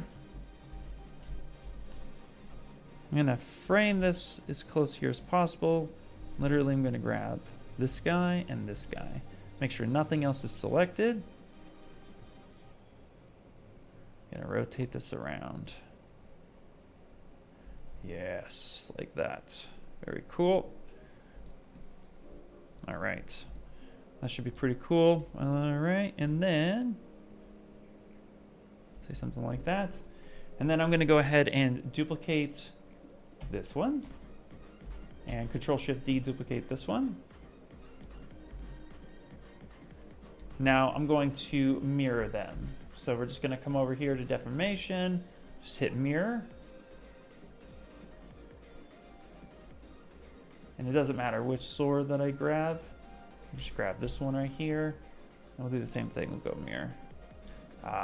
You can't do that. Why can't you do that? Well, because so you can't mirror if you have subdivisions. So I'm gonna go mirror. So I delete the lower, mirror that over, and then all I need to do is come back and reconstruct them. And I had 4 subdivisions, so I'll hit that 3 times. I'll step back up, and now I have that, which is great. Cool. Easy peasy lemon squeezy, as they say.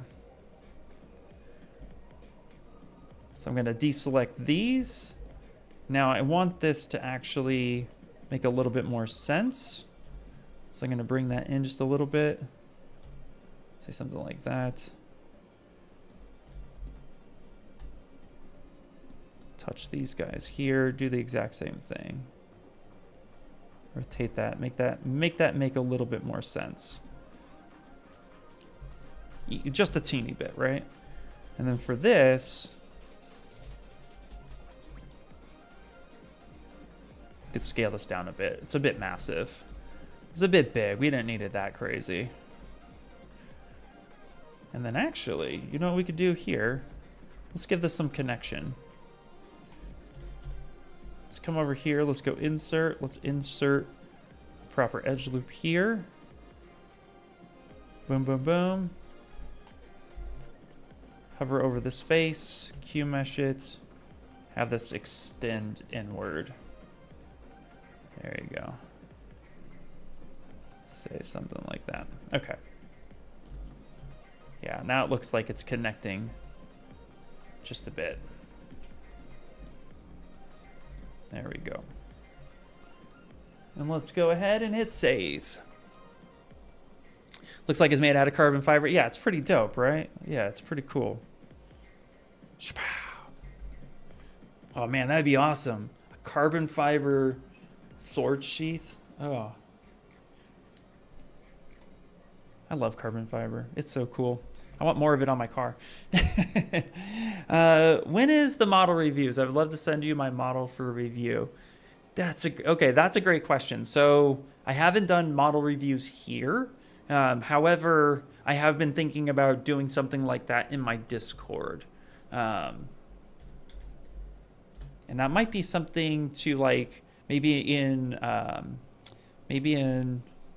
other aspects of like there might be some things later to do. I have some thoughts on this, but I don't want to share them prematurely because I don't want to overpromise type things. So, but this is something that I've given some thought about because I want to make sure that like when we do it right. It's a nice dedicated time, and maybe too we can like make it an event or something like that. So, but if you want to pop in, you can always pop into my Discord and you can always say, hey, this is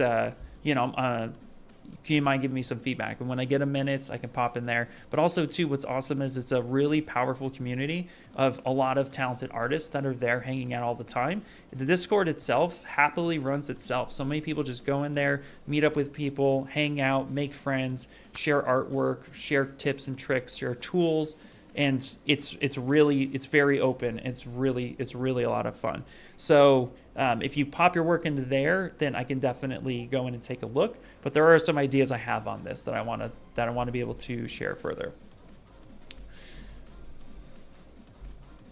So now what we're gonna do is we're still playing here. I want to give some like stitching.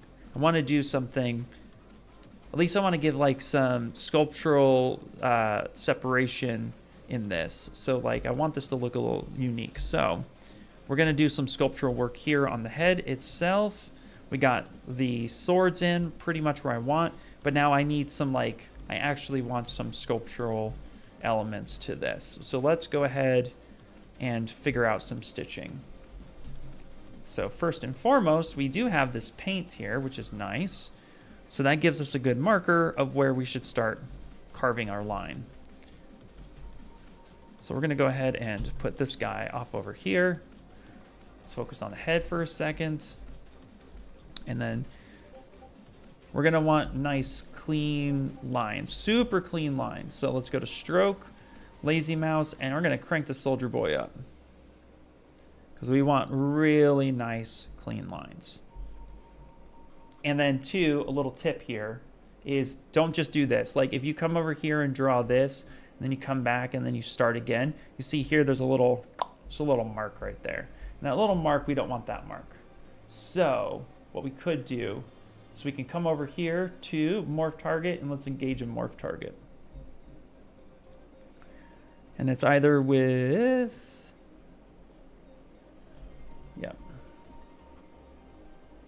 yeah. And that will reduce that marker a little bit. I actually think the chisel brush does a better job at that, if I am not mistaken. So let's come over here. Woo! Not that one. Yeah, so see there, so that chisel mark does a great job. So I can continue a line really easily and have it be less destructive, right? So that can continue a lot nicer. So now it's about which chisel brush do I want, not that one. That could be pretty nice, but it's a little harsh. Let's go a little bit more. Find that line. Okay, that should be pretty cool. What's the difference between QMesh and extrude in ZModeler? It's amazing, Anna. It's really amazing. Here, before we get into this, okay, so make Polymesh 3D. QMesh versus extrude. So extrude does exactly what you think it would do. So if I come over here and I'm going to want to extrude these faces, right? I'll extrude this face inwards, and then maybe this face here, I'll push that in, right? And I'll even tap Alt to switch the actual polygroup so that I don't accidentally make things going on. But see here, it's following the plane. And let's say I wanted to connect these two faces together. If I extrude this out, it just follows that normal indefinitely. So those normals don't meet up in any way, shape, or form. This is where QMesh comes in. So QMesh now, as I drag this out, immediately will snap to the closest edge loop on extrusion. And this will allow me to then weld these two things together. So I could start creating some really custom shapes. So if I wanted to come up and do something like this, right, and then have this extrusion here, but now I need this to come in and match this line here. Again, I can now start making the shapes here, and I can bridge these two together. Of course, this is a little funky example, so let's do this one. There we go. So then I can bridge these two shapes together, come through, bridge that together. Right, so it just allows me to build and connect, and it's welding itself to that. So there's no inside geometry here. If I were to come over here and go to display properties and flip that, you'll see here that it's connected, and it's connected exactly as I need it to be. So if I do double side, actually, that'll be good. So you can see here that's all welded nice together. So that just really allows you to have that. So that's the major difference between the two. Yeah, QMesh is clutch. Love it.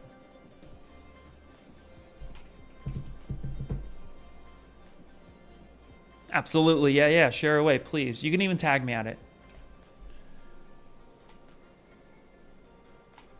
How do I mask at the speed of light? I saw one guy masking in in a millisecond. How was it done? Could you please share it?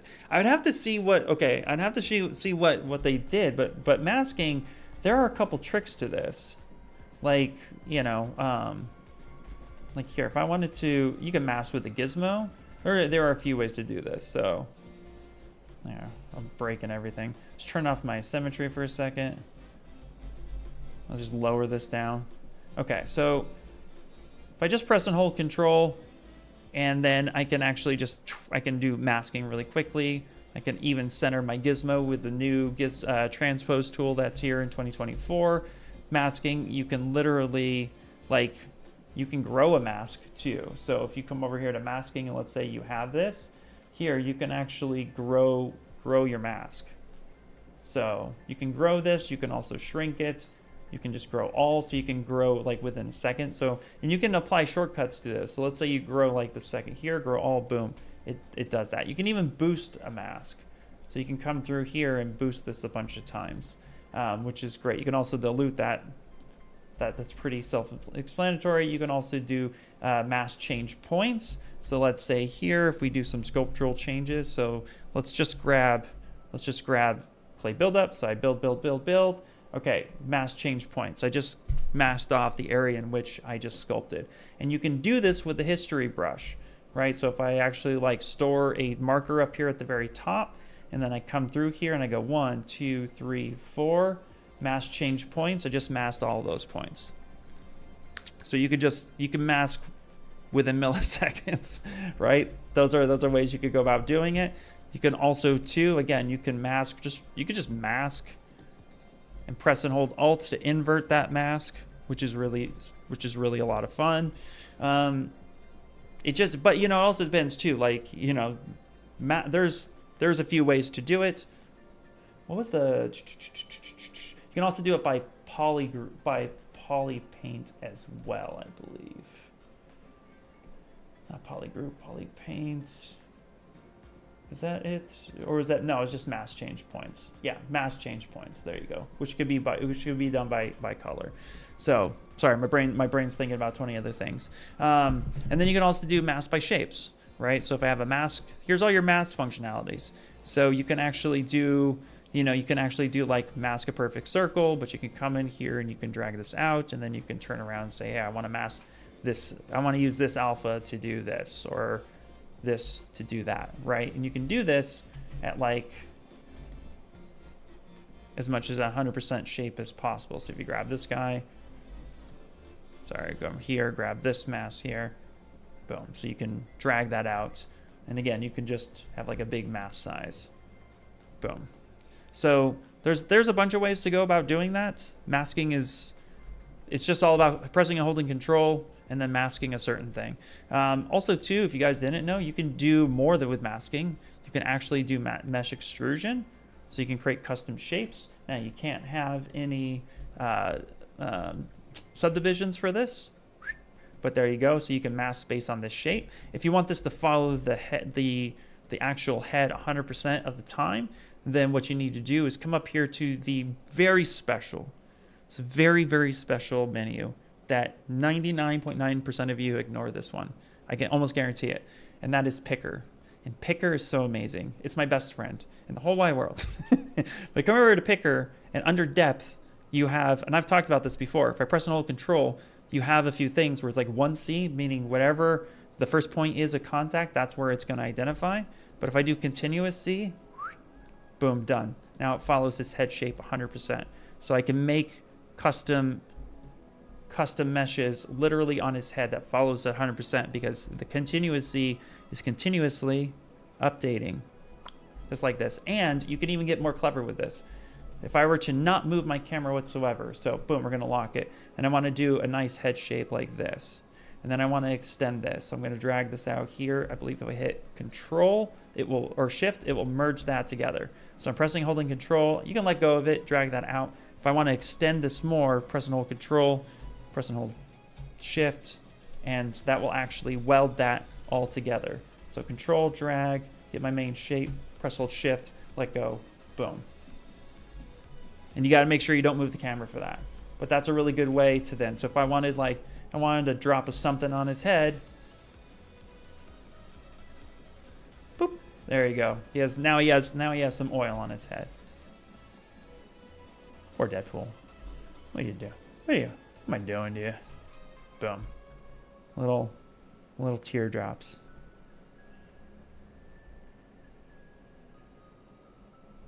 Boom. Now he's crying. So yeah, and these have been here. If you are not on the latest version of ZBrush, or on 2022.0.8, you have that functionality for you. And then mesh balloon, same difference, right? Start on a sphere, boom. Now he has a little bubble on his head. That's a little bit more spherical. And then of course too, you have Mesh Extrude Pro, which is like Mesh Extract, except for it's going to do more of an extrusion, which is pretty neat. And then you also have Mesh Splat. Let's get some blood on his face. Done. Right? Deadpool just like did his job, if you know what I mean. DED. So boom. So there's a bunch of stuff that you can do with that. So hopefully that was helpful. So yeah, it's all about just like where things can be there. Okay, let's go ahead and let's come back here to, actually, not chisel. Where is it?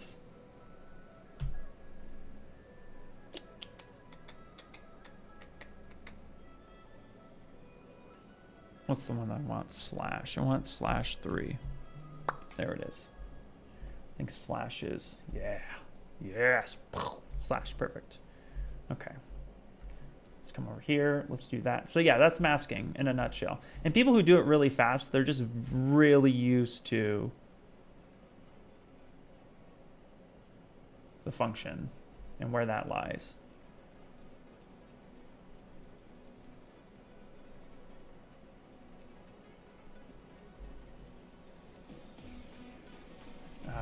That's not doing it the way I want. Did I get rid of my morph target real quick? did not. Does this brush do it? Oh, it does, yeah. Okay.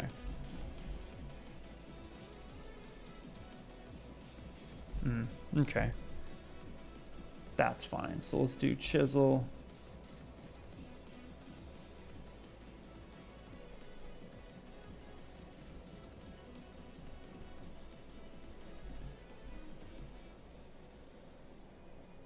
And actually, check this out. We're going to do this. I'm going to control that right there.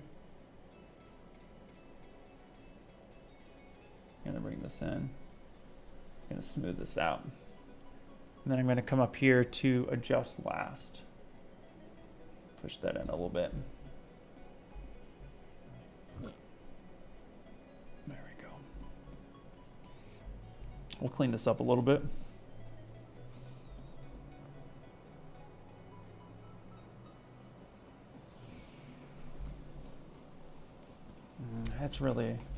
It's really not my favorite line.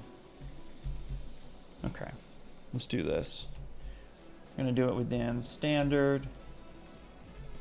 Yeah, I just like the way that's gonna, like that. I like how that's gonna look. Okay.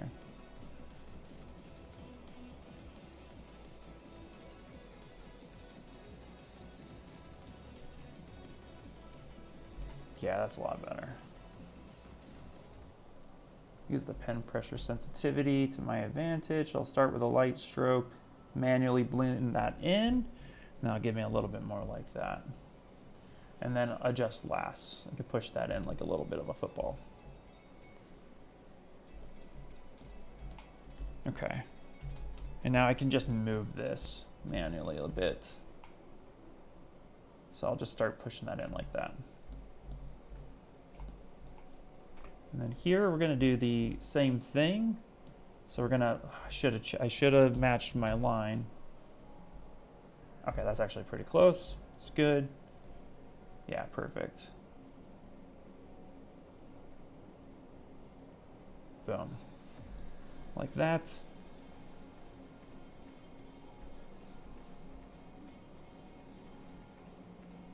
Push that in a little bit. Actually, should be fine.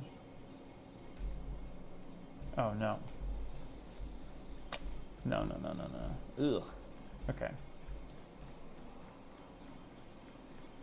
Well, that's fine. It's because I moved the mesh. Yeah, easy enough. All right, sounds good.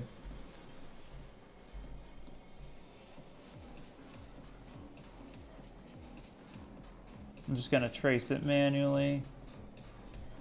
Want that just a little bit better. Okay, that should be good. Just like that. Beautiful. What's up, V? How you doing? Yeah, you can make error with that method. Absolutely. Lazy snap is handy for scribing continuous too. Yeah, absolutely. I failed to form. Ooh.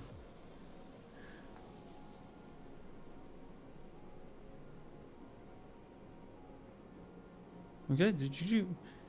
Good old damn standard, can't go wrong. Absolutely, yeah. No, one of my favorites. What's up, Leonard? How you doing, bud? How you doing? I'm good, man. Just working on a little trinket. Day one, perfect, man. Perfect. All right. Yeah, we're working on this little guy. This little guy. All right.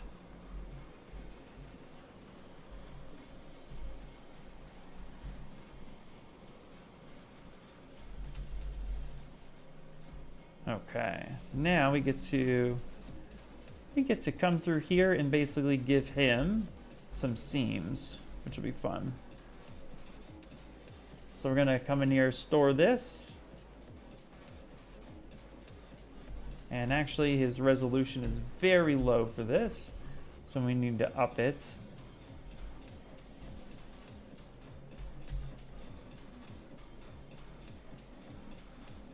There we go.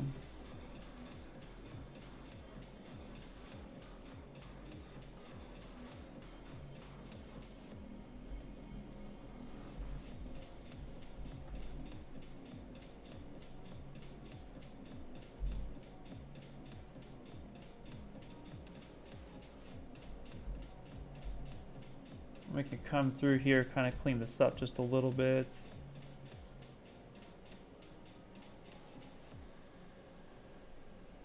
Sometimes just a little bit of TLC, a little bit of patience, a little bit of blending. This will start looking fairly decent. I'm not going to see half of that, so. Okay, let's start up here at the top, actually.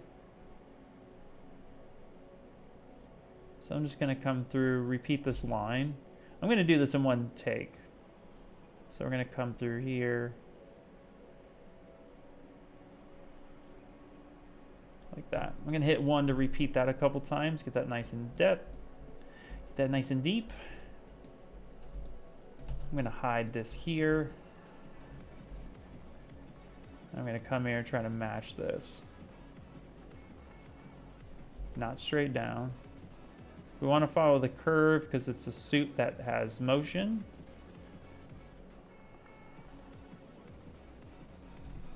That a couple times. There we go.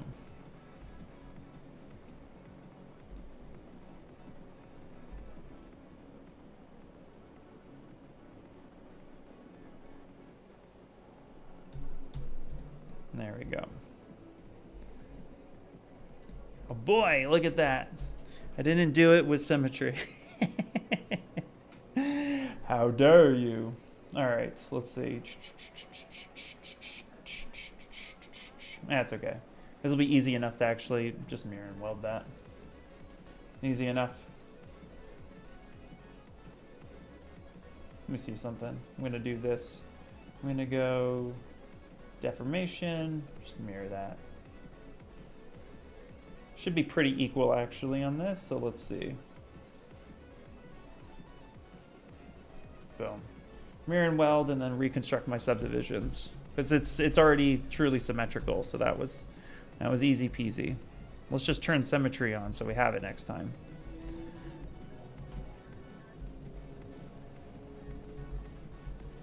And actually, because of that, let's just delete this for a second. Because of that, let's do a little bit of a cheat. Turn symmetry back off. Because we're just going to go ahead and I'm going to do this. There we go. Let's go ahead and mirror and weld. That should connect that seam. Yeah, that works. And then let's just rebuild. Sometimes it's the easiest methods. There we go.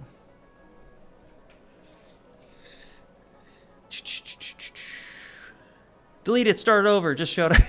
What's up, ML Creative? How you doing, man? Oh, good to see you, dude. Good to see you. Hey, and my QuickSave is not saving files. It's either, earlier it was working fine, but now it's not saving them. Can you give me a solution? It's possible. Check your hard drive. Your hard drive could be wrapping up and being very full.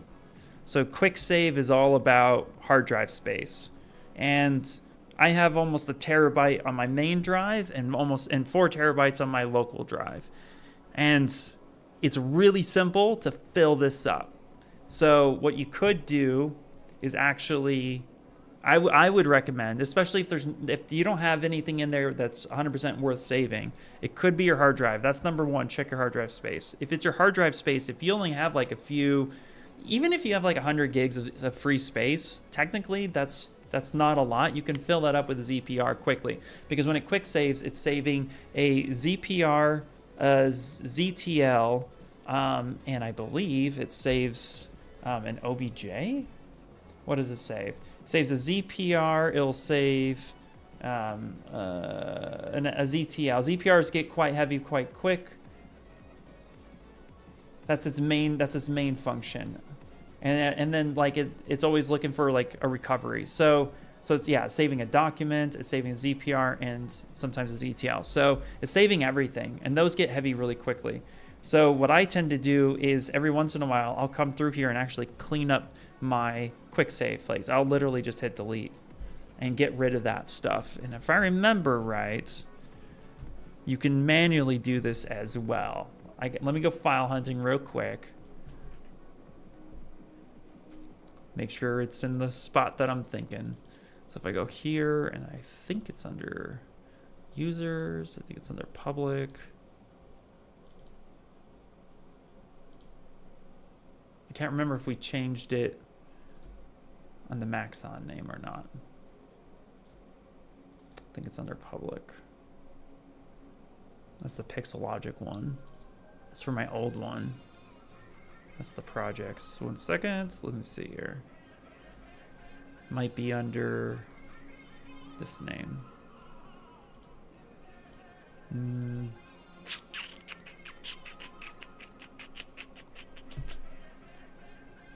Anyway, let me see here. Let me look it up real fast. I forget exactly the file location. I didn't remember if we changed it.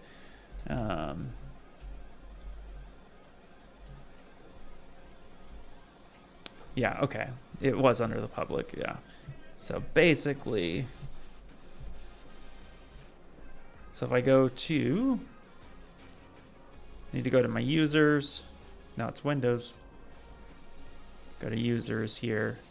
Yeah, and then under documents, so I gotta go public, and then I gotta go with public documents, and then here's where stuff lies. And then it'll be ZBrush data.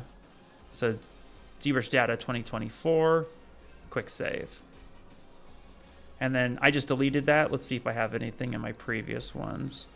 2023, I'm sure I do. Yeah, so here's some project files. And look at this. It's massive. Like that's a massive file. So you want to, getting rid of this stuff right here, like if you're not using it, going in, deleting it, and then when you delete that, you got to go manually delete that in your trash can.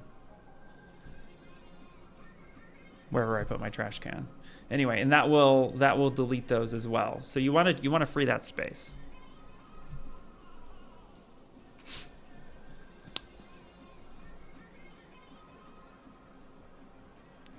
It's still going. Nice, nice, nice.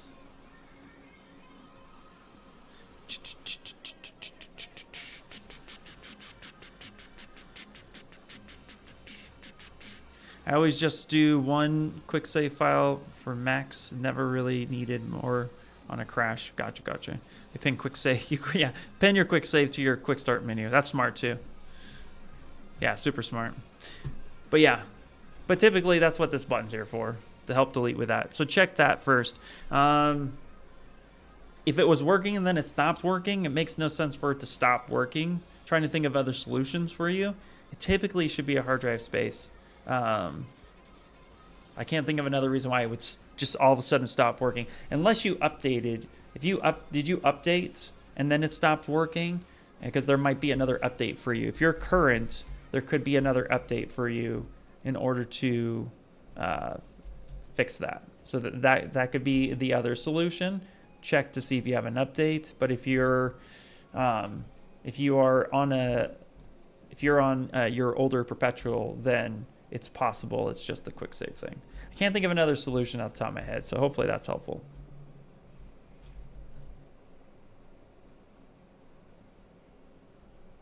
Okay. All right, we got some seams, which is good. We need his belt back. So let's get his belt back. That's his hand. Because I want to do his pendant next. We need to do his pendant. So let's actually do this. Let's come over here. Let's go belt bags. Perfect. So now we need his pendant, and that's going to be a lot of fun. So let's go here, belt bags.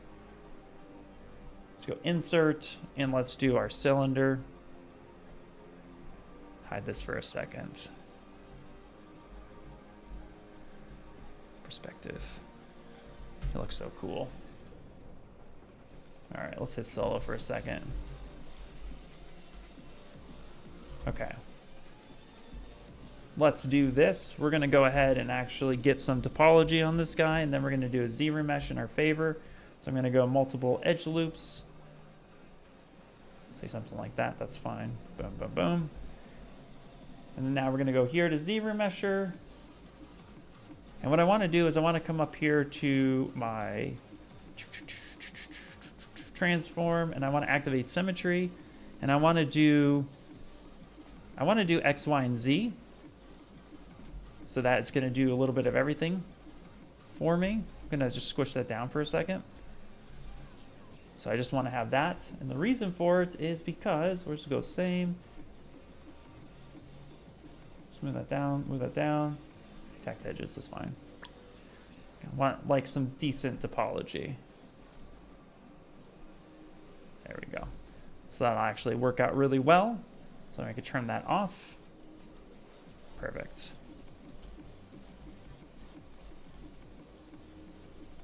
That a little bit. There we go. Beautiful.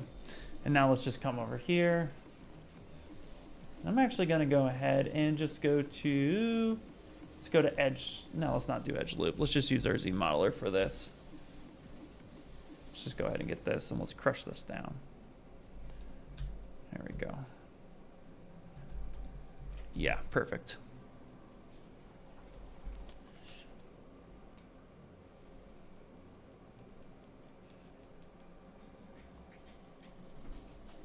Maybe run ZBrush as admin or something. That shouldn't matter. It doesn't hurt, but that shouldn't matter. I've never ran ZBrush on admin ever. It's not a bad idea though. It could be a firewall issue, but that makes no sense if it was working and then not unless they install the firewall. But that's the beauty part is there is a support team. So you can actually reach out to support and they can give you a more in-depth look at what could be happening, because it might be something else. It could be, I mean, it could be a million things too, right? There are issues that, like, if you install your tablet driver or if you have a corrupted tablet driver or something like that, it could be preventing ZBrush to function correctly. So there could be more to it. You can always reach out to support, put in a support ticket, and they can help you out as well. Because sometimes you're just kind of shooting, you're just throwing darts in the dark.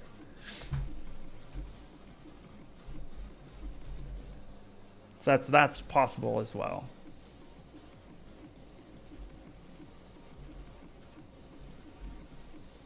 Okay. But hopefully you figure it out. I'm gonna come in here like this. Okay, and then I'm actually gonna I'm gonna do this. I'm gonna mask this off. So I want like some straight edges. If I try to extrude this here, if I do this, like this looks kind of cool, and this is kind of what we're going for, right? But I don't like the bowing on this. I don't like that this bows a little bit. I want this to be more straight. So what we could do is cheat this a little bit. So we could just mask this off here, come in here with slice curve, and add in an extra line like this.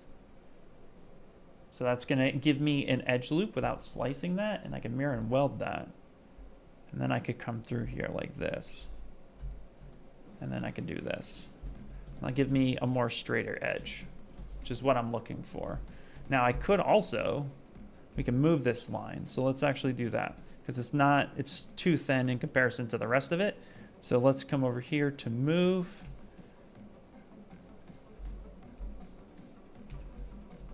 You know what, let's just do this. Let's just come down, make that something like that. There you go.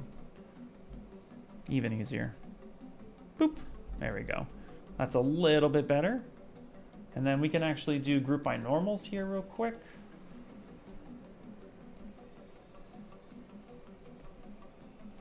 And then we could just move this in a little bit so we can hold shift, make that a little bit more even. There we go. That's easy enough. And then let's give us some manual edge loops here. Say something like that.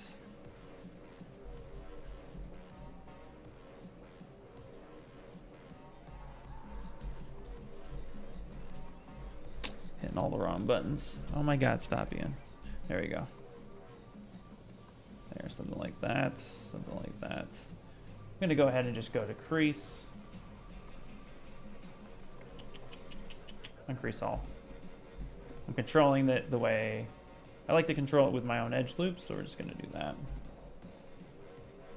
You can delete that one and actually come in here and do this. There. That'll be nice and solid there. And then of course too, we can mask this one off. And we can just round that up just a little bit. There we go. So now we have that shape, which is perfect. Hey, what's going on, Hugh? How you doing? Good to see you. Good to see you as well. What time is it? It's 12:14. Nice. All right. So now we have this shape. We're just going to go ahead and we're going to use our mask extrusion. So let's go mesh extrusion, I mean.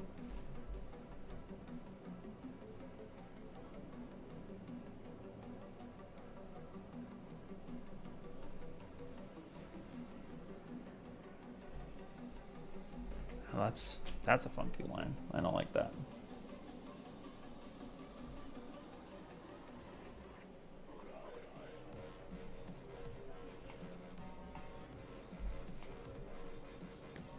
Let's do this.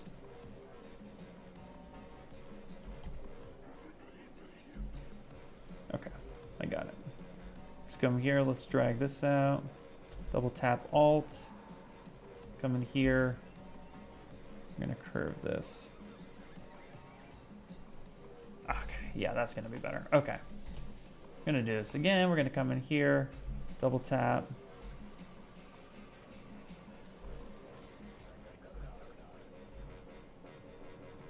There we go, that's better. So let's use the curve function on that. That gives me a little bit of some play. And then let's do this. Let's go ahead and split unmasked points. And then let's just use our move infinite and let's reshape this to be a little bit more cute. And let's even do curve, AccuCurve, not edit curve, AccuCurve. Come over here. Let's give me a little bit more of a point. There we go. Turn that off. Okay, that's fine. We can do that. Now what we could do is we can just literally just use the top segment here if we wanted to. Let's hit save. So if we go to save as, make sure, yeah, cool. Save.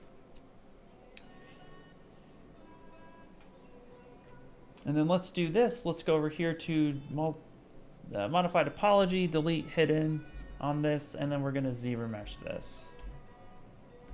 We could ZRemesh this, or we can actually, you know what? Let's do a little bit of topology on this. I'm just gonna manually. We can manually retopologize this a little bit quicker, I think, actually, because we could ZRemesh, but I want to see something real quick. I want to do a thing because why not? Why not? Let's go to V8. Let's do this. Let's grab this. Let's not hit solo. Gonna scale this down.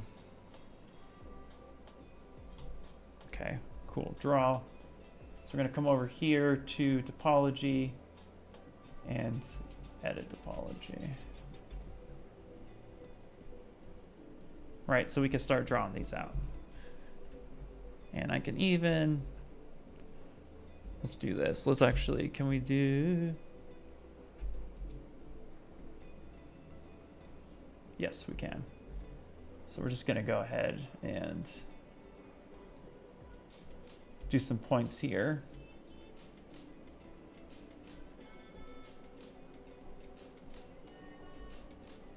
Oh, why did I do that?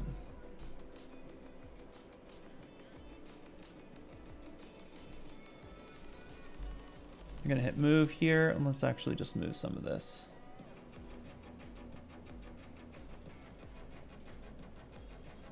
There we go. Let's go to draw size. Touch this again. Come here.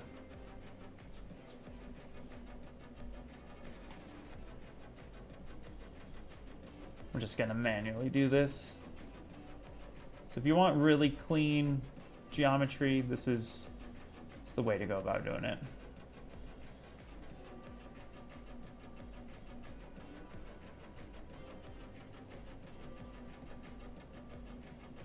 So I got this one that's going to connect to this one.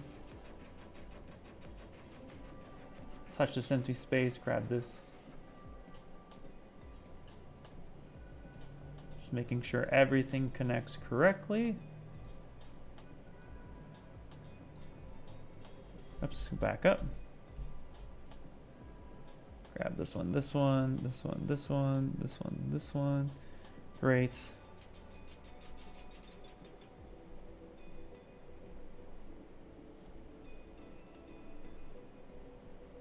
I'm being very quick with this.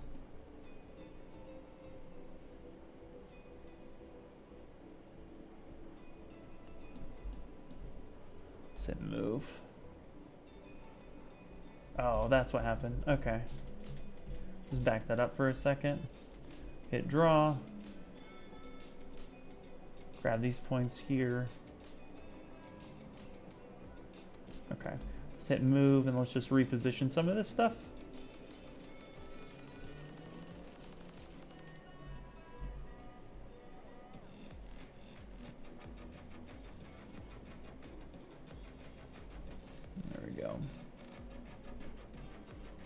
So if you don't know, the way, when you touch a line, the way the arrow is pointing when it comes down from the big dot, that arrow is pointing, that tells you the direction to touch.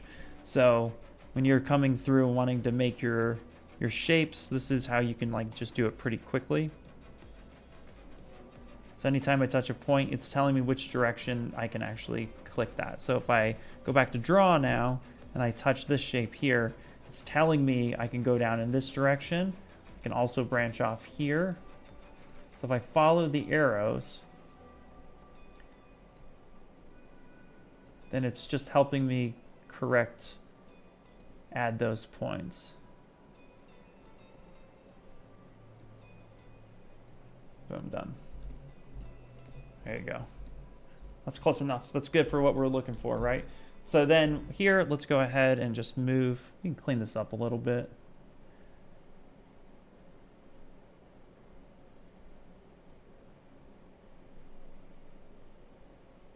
Give it a little bit better spacing.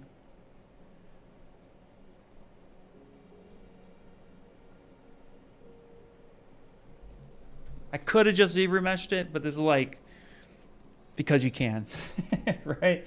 Okay, so now that we have this here, if I go ahead and I have my mesh, right? And now from this point here, with this mesh here, boom, boom, boom, boom, boom. Let's go ahead and save actually. And I just hit save on that.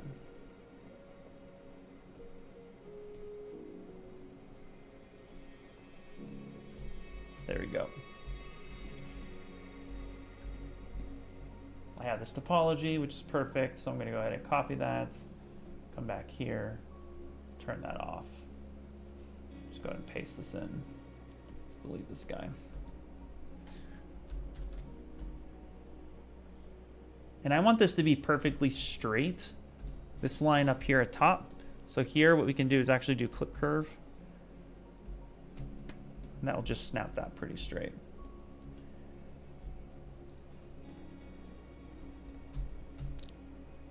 Man, this music got really slow.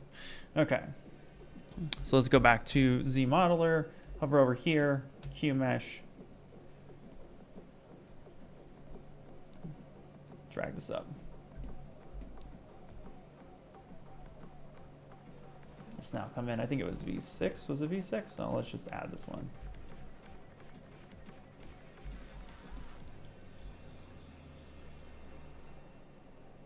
Oh, I have solo turned on, that's what's going on. Okay. Come over here, that works.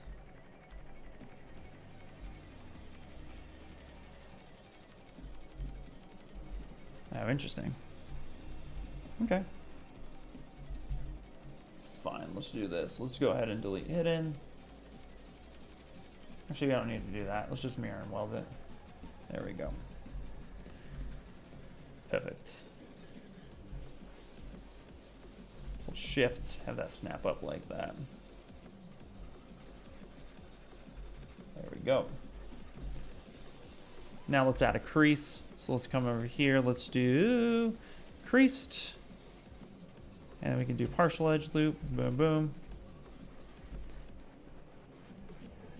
Just crease those edges. Let's do insert multiple edge loops.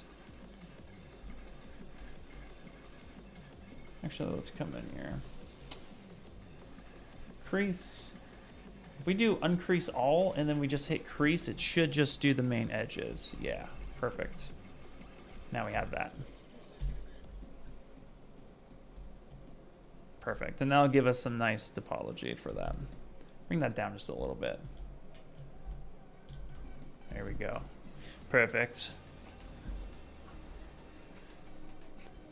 ZModeler, ZBrush's best tool. Hey, it's one of my favorite. Hey, Ben Vichar, how you doing, buddy? Hey, welcome in, welcome in. Everybody, you guys gotta say hi to Ben Vichar. If you don't know who he is, dude, he's the one who did that cheetah a couple years back on the ZBrush Summit. He's an amazing sculptor out of India. Say hi. What's up, Ben? We only got like 30 minutes left. We're actually making a belt buckle for this guy. All right. So now I also, what we can do here too is we can do a little bit of like different material setup. So we can actually come in here and let's do this. So I'm going to duplicate this mesh. I'm going to have this guy here and this guy here. So I'm going to let that sit on its own independently, and then we're going to go ahead and delete hidden. So go to geometry, obviously, modify topology, delete hidden, blah, blah, blah, blah, blah. I'm sorry, not delete hidden. Come over here, grab this one. We're going to go to this one. There we go. That's what we're going to do, delete hidden. Just make this the same poly group. QMesh this up. There we go. So this way it's just a different material. Okay, and then the same thing too. I'm gonna come here and crease. So that's gonna give me some nice sharp edges. So then here I can switch this over. So I can make the inside, of course, do black. Let's go fill color black. Yes. And then this is gonna be red.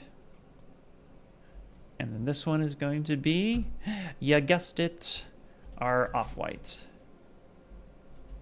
There we go. And now we have his little emblem here. And then all we need to do is just merge it together. So merge down, that's fine. Merge down. And we don't need this Z-sphere anymore, so we can just delete that. Now we have this guy here. You look like you got a PhD in ZBrushology. Yes, yeah, I think it, I might have just a little bit. Oh, that's so funny. Okay. All right, and now we'll call this his buckle. Boop.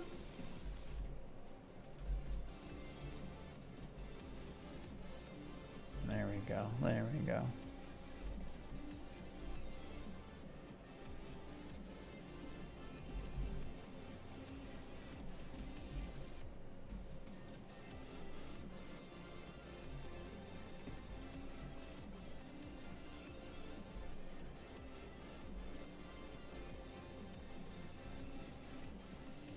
We can extend that out just a little bit.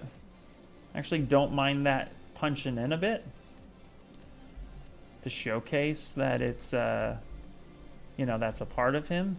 And we can even do one better, which is we'll come in here and we'll kind of pull this out just a little bit. Actually, instead of pulling that out a little bit, let's do this. Let's actually just grab our ZModeler, come in here, press and hold Shift, and extend that. And then when we hit D for dynamic, we'll just push the middle in a little bit.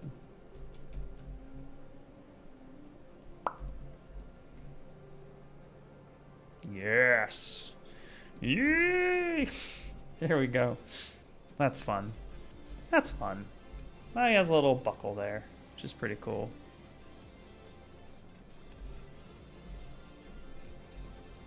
All right, let's take a gander at what we got going on here real quick. Let's review our work so far. It's important. Okay, we need to make the coffee cup. That's actually what we need to do. We need to make the coffee cup. If you guys don't remember the concept, and I haven't pulled it up in a little bit, so let's stamp this guy over here. Let's do this. So save as, come in, hit save, and then let's do this. So let's pull up, if we go to texture, import, here is the coffee cup. So I used to drink a ton of Starbucks back in the day. Like that's what. So we need to make the coffee cup. That needs to happen. So I'm gonna put our concept over here. Boop. There we go. Okay, let's come up here to our brush. Let's go up here to our samples and spotlight projection. Okay, perfect. Now let's come over here. Let's do this. So we have our hands. So let's save next. Yeah, let's just delete this folder. We don't need this folder anymore. All we did was merge that. So let's move that back up here into the body. Just rename that hands. Hashtag enter. Okay, hit save. Let's come over here. Let's open up our belt bags here. Let's pick this guy. And let's do insert. And let's get our cylinder going. And then let's hit solo. Or we can just go to V8, not the drink. And let's come in, grab this. And then let's do edge loop and delete loops, because we don't need that. And then now we're gonna make our cup. So it's a pretty simple cup. And actually, based on the size of this thing, let's go back to V1 for a second. Based on the size of this thing, like it's almost as tall as he is, if not a little bit. So we need to get that scale first. So we're going to grab everything we don't mean to grab. So let's go mask lasso. Let's come over here, invert that, and then let's scale this down. Say something like that. Auto save, that's fine. We don't need that. Let's scale this up a little bit. We'll have it so the coffee cup is just big enough. And let's do something like that. Just a small little taper, of course. Okay, now we can come back here to the V8, grab that. And then we're not gonna detail 100% of the way. What we're gonna do first is we're gonna get just the main shape of it. So from here, I'm just gonna go ahead and Control-Shift-D, duplicate. And then I'm gonna put everything in a folder. So we'll call this cup. We'll just coffee cup. Kohi cup, okay. And this one will be the lid.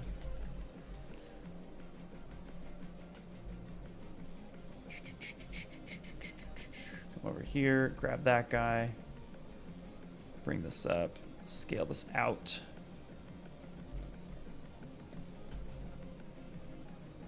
Well, let's try not to overcomplicate the cup. There we go. Say something like this. Very, very cool. Okay. This also has like some ridges and stuff like that, which is pretty fun. But let's get the hole in here first. So I'm going to come in here and we're going to grab our Z modeler. And we're going to actually make the hole here. So let's come in and let's just do this a bunch of times. Say something like that. And then we're going to repeat that. Boom.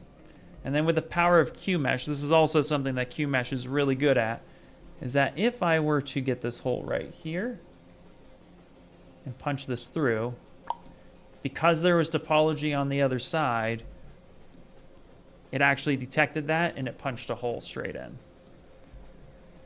So going back, that one section, this is close to this.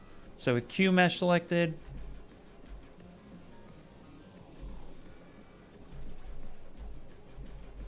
we just did it. Why are you giving me grief? Why are you giving me grief? Oh, I did inner flat. Let's come back here. I picked the wrong thing. I switched on accident. Okay, great. So just make sure you have QMesh with polygroup all, and that will do that for you with that temporary selection. And then we just come in here, insert, no, zoom in, let's go insert, single edge. Actually, we're gonna give it a little bit of a lip. That'll be fun.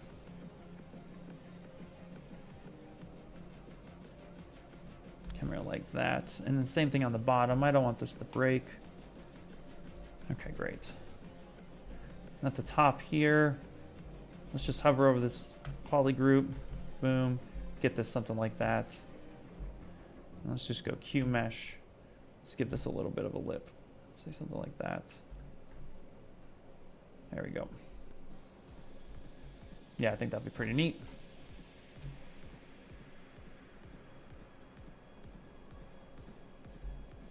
Awesome. Okay. Now we have a little bit of rounding here. Let's prevent that from happening. So let's come over here, give us some edge loop support. Like this and like this. There we go. Now I'm gonna want some of these like textures. Like it might be a little bit hard to see, but if we come over here, blow this up, you can see here there's little indications of divots that are happening. So we want the exact same thing. So here, what we can do, best way that I want to do this is actually go to Inset, and then let's actually do this real quick. Let's go poly groups, group by normals. So we have different normals now. Come in on this normal here. Just gonna turn off symmetry for a second. It's fine. I'm gonna go Inset.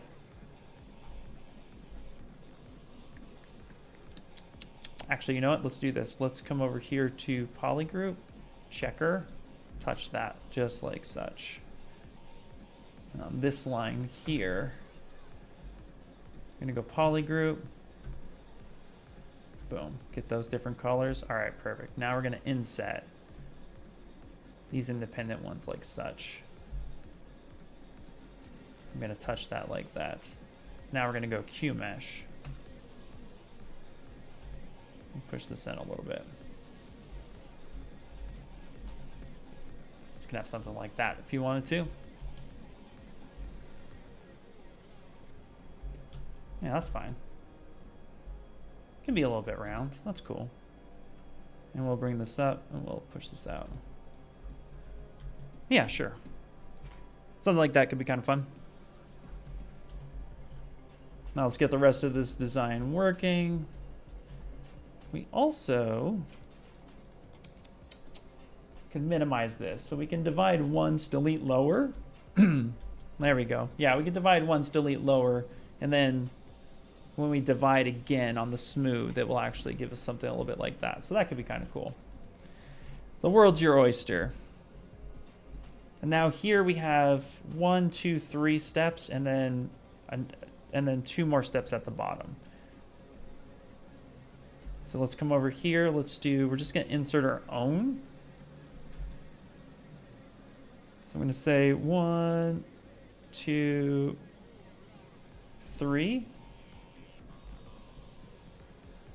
1 and then 2. Right? And then here we're going to go ahead and give this different poly groups.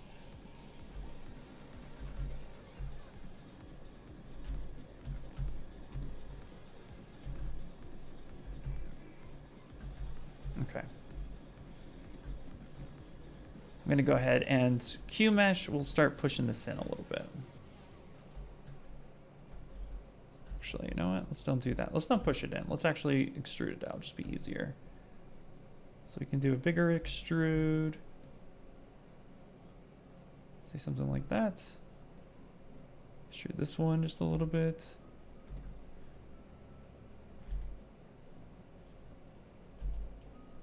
Actually, let's just do, I'll do QMesh, but let's do this. Let's do a line. Let's come over here, insert multiple edge loops. Let's do one here. Yeah, like that. Give me some ridging that happens.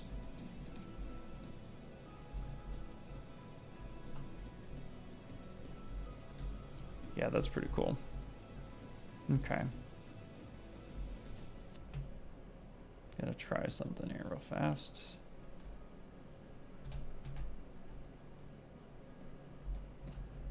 Okay, yeah, we'll do a little step like that. So let's actually do this. Let's make this insert single. Let's come in here like this. Let's push this down like that. let's do the same thing. Add a line here and push that down like that. Okay, cool. And now we're just gonna go ahead and we're gonna go with crease and crease our polygroups. But we can also have the crease level pretty low. There we go.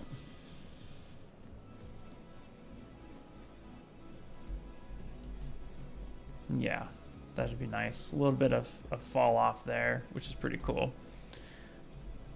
Hey, what's up, Layla? How are you doing? Oh, it's good to see you. It's been a while. Thank you, thank you. Yeah, Deadpool's looking pretty cool. I'm pretty happy with him so far. How are you doing?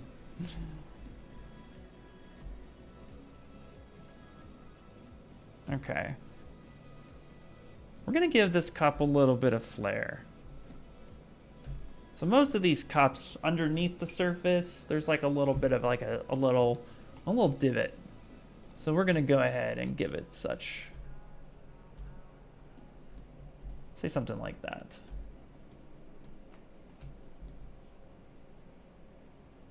And we'll do something like this, like this, like this. Boom, multiple edge loops. Right here, boom. There we go.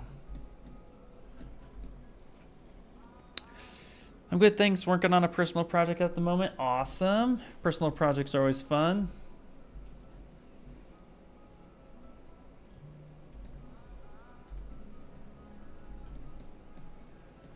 Okay, very cool. All right, let's give him the straw. Okay, so we have the cup. Simple enough. We have the lid. Now we need the straw. So we'll make it the most difficult straw we can possibly make. Yeah, let's come over here. It's just a simple green straw. Should be fine. Should be fine. Wait till I find a way to complicate this. News at 11. Ian complicates straw. Watch me. I'm thinking I could do it. Thank you for so much inspiration, sir. Absolutely. So happy to be a part of it, man. 100%. Okay.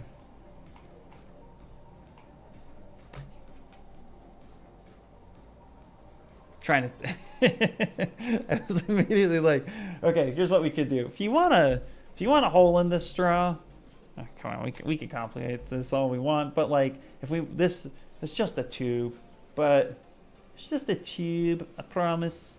But what we could do, we could draw this out and go to edit mode. And then we could absolutely, I told you I was going to complicate it. I could come in here to initialize and give it an inner radius. I could also too grab the other thing that's in there. See, it's how we complicate stuff, right? So then coming back to the shape here, you can literally just come in here at this point and then just insert. And then of course now we have our cylinder with a thing, bam, just like that.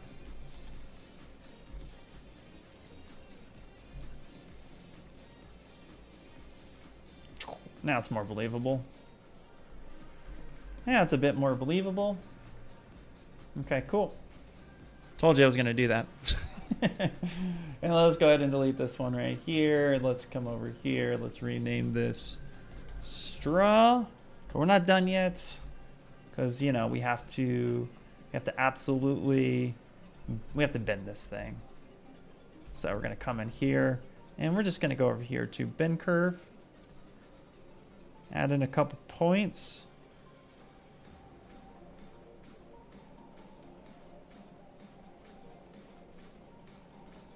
Just give it a little bit of a bend. There we go. There, now it's not so, I can't stand it just being like straight up. I just can't do that. I can't do it, Captain.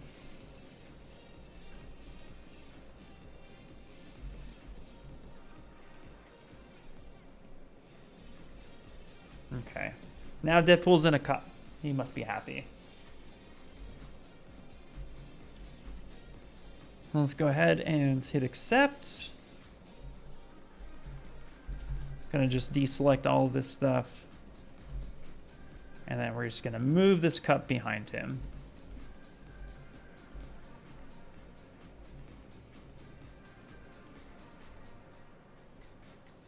And there we go. Say something like that. So it's on the same plane as him.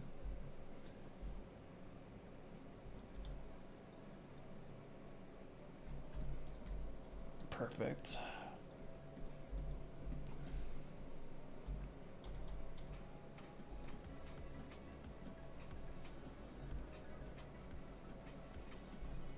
Just lining it up to the floor.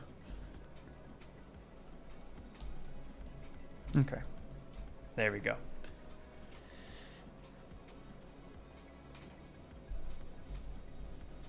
All right, now we're gonna come through here and now we're gonna start coloring it. So let's do this. So let's go ahead, and in the concept we have it as a green. So we got, we'll get a vibrant green straw. Boom. And then let's go ahead with a somewhat white.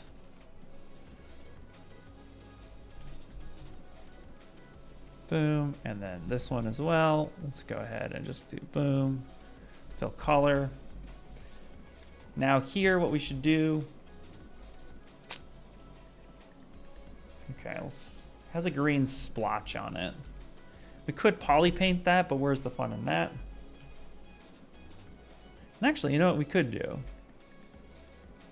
Thinking about all the different things we can do to make our lives a little bit more interesting. I can bring this up. There we go, yeah. And let's bring this down.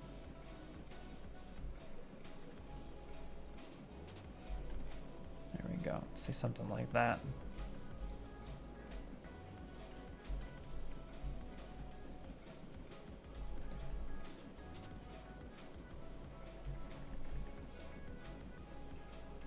Give it a little bit of a flare there.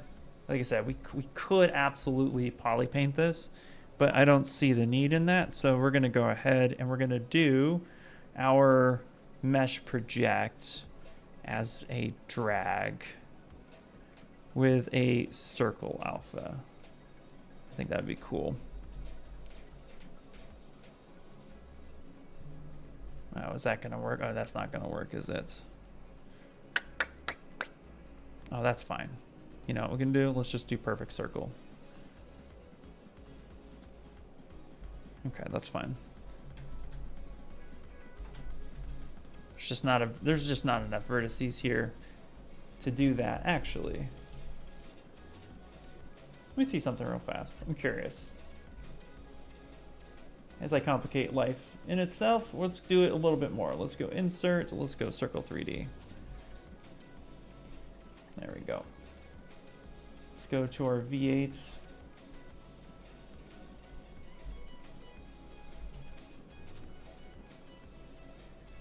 Let's go ahead and grab this color because it's the same color. I'm gonna subdivide a couple times. Delete lower.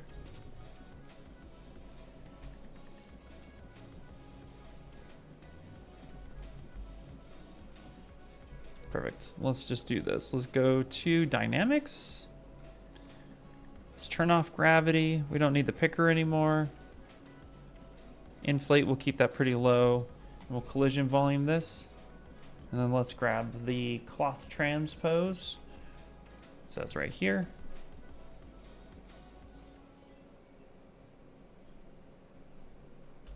There. That works. Okay, that's a bit big though. So let's do this.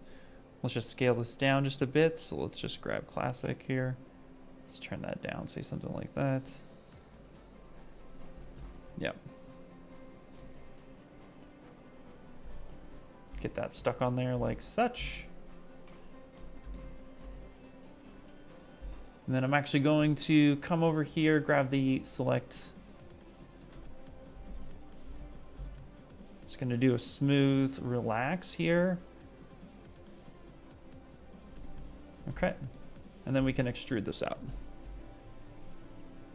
Come over here, QMesh.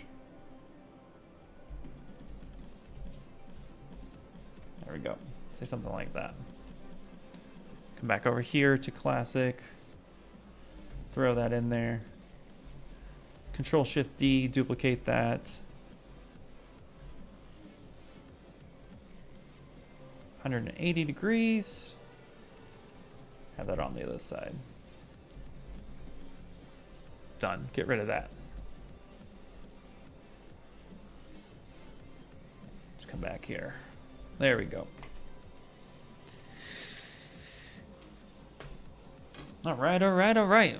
All right, we only got a couple more minutes. But let's see where we got. So let's go ahead and just kind of look at everything as a whole. It's always important to do so. Again, just kind of, you know, you always want to check your work, see where you are. I triple check everything. And then tomorrow I'll hate most of it, but that's how that's how this works. Actually, with the lid here, let's do something with the lid real fast.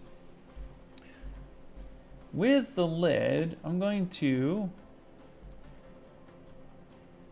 do something here. So we're going to come in here, we're going to grab this, and then I'm going to hit Control-Shift-S and shrink that down just a little bit. And then I'm going to give it a new poly group. So this way I can actually give this a little bit of a lip. And actually we can grab this one here, give this a different poly group.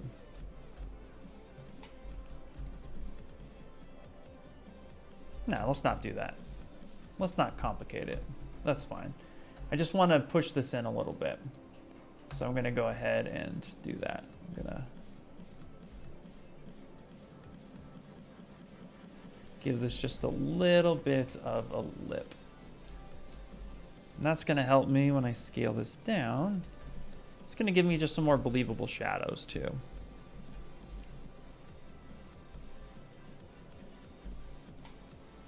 Perfect. Yeah, I'll take that. That looks nice. Oh, thanks. Hello, what's up, Jay? We're about ready to wrap up here, but let's go ahead and take a look at everything.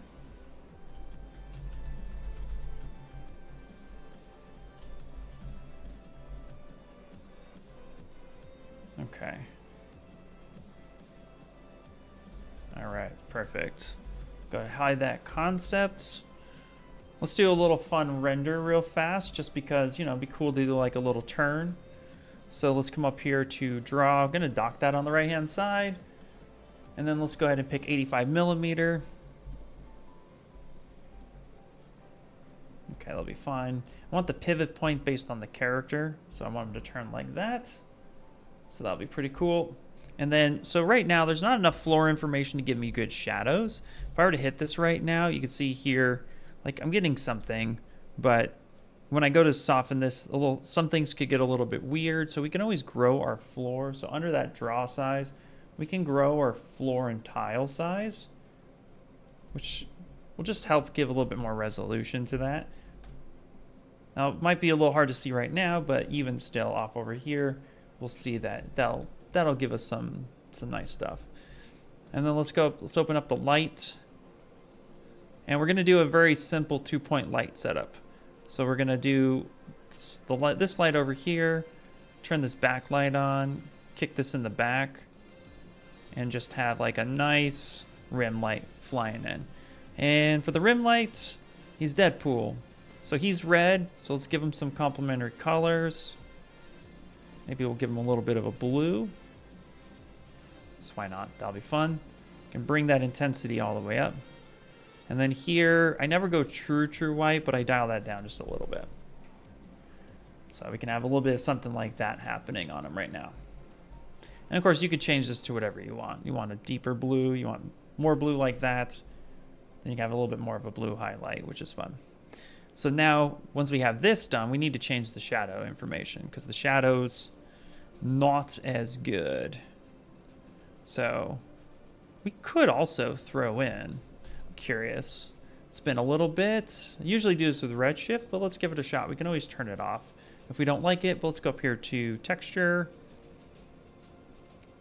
Let's go up here to panoramas, and let's see something real fast. Let's pick up an EXR file type. So let's get an HDR. Let's turn that off. Does that give us a little something something? Does it help us out? Is it minimalistic? No, it's not doing much here. Okay. That's my redshift habit. That's fine. I'm not going to do redshift right now. We'll just stick with the normal lighting setup. So let's do this, and let's go up to, we have our lights. Let's go up to render. Let's go up to BPR shadow, and this is where we're going to adjust this a lot. So we're going to go 0.5 to 0.55 with raise at about 24 with an angle of about 35. These are kind of like my go-to numbers for this, just because I really think it's like super important to come in and actually see like the lighting information needs to feel a little bit more realistic, and it's a good way to like soften this up a bit. So you can see here now we're getting some softness, which is happening, and I like that. So we also do want some ambient occlusion for this. And sometimes in ZBrush, I think it's kind of neat to throw in just a little bit of wax. It's just kind of like a preference. I think it looks kind of cool. And the way you can do that is go up here to Material, Wax Modifier, and just turn that on a bit.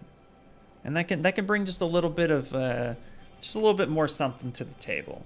It's like very subtle. Depends on the material you're using too. So like here, we can do like, we can pop in like a skin shader 4.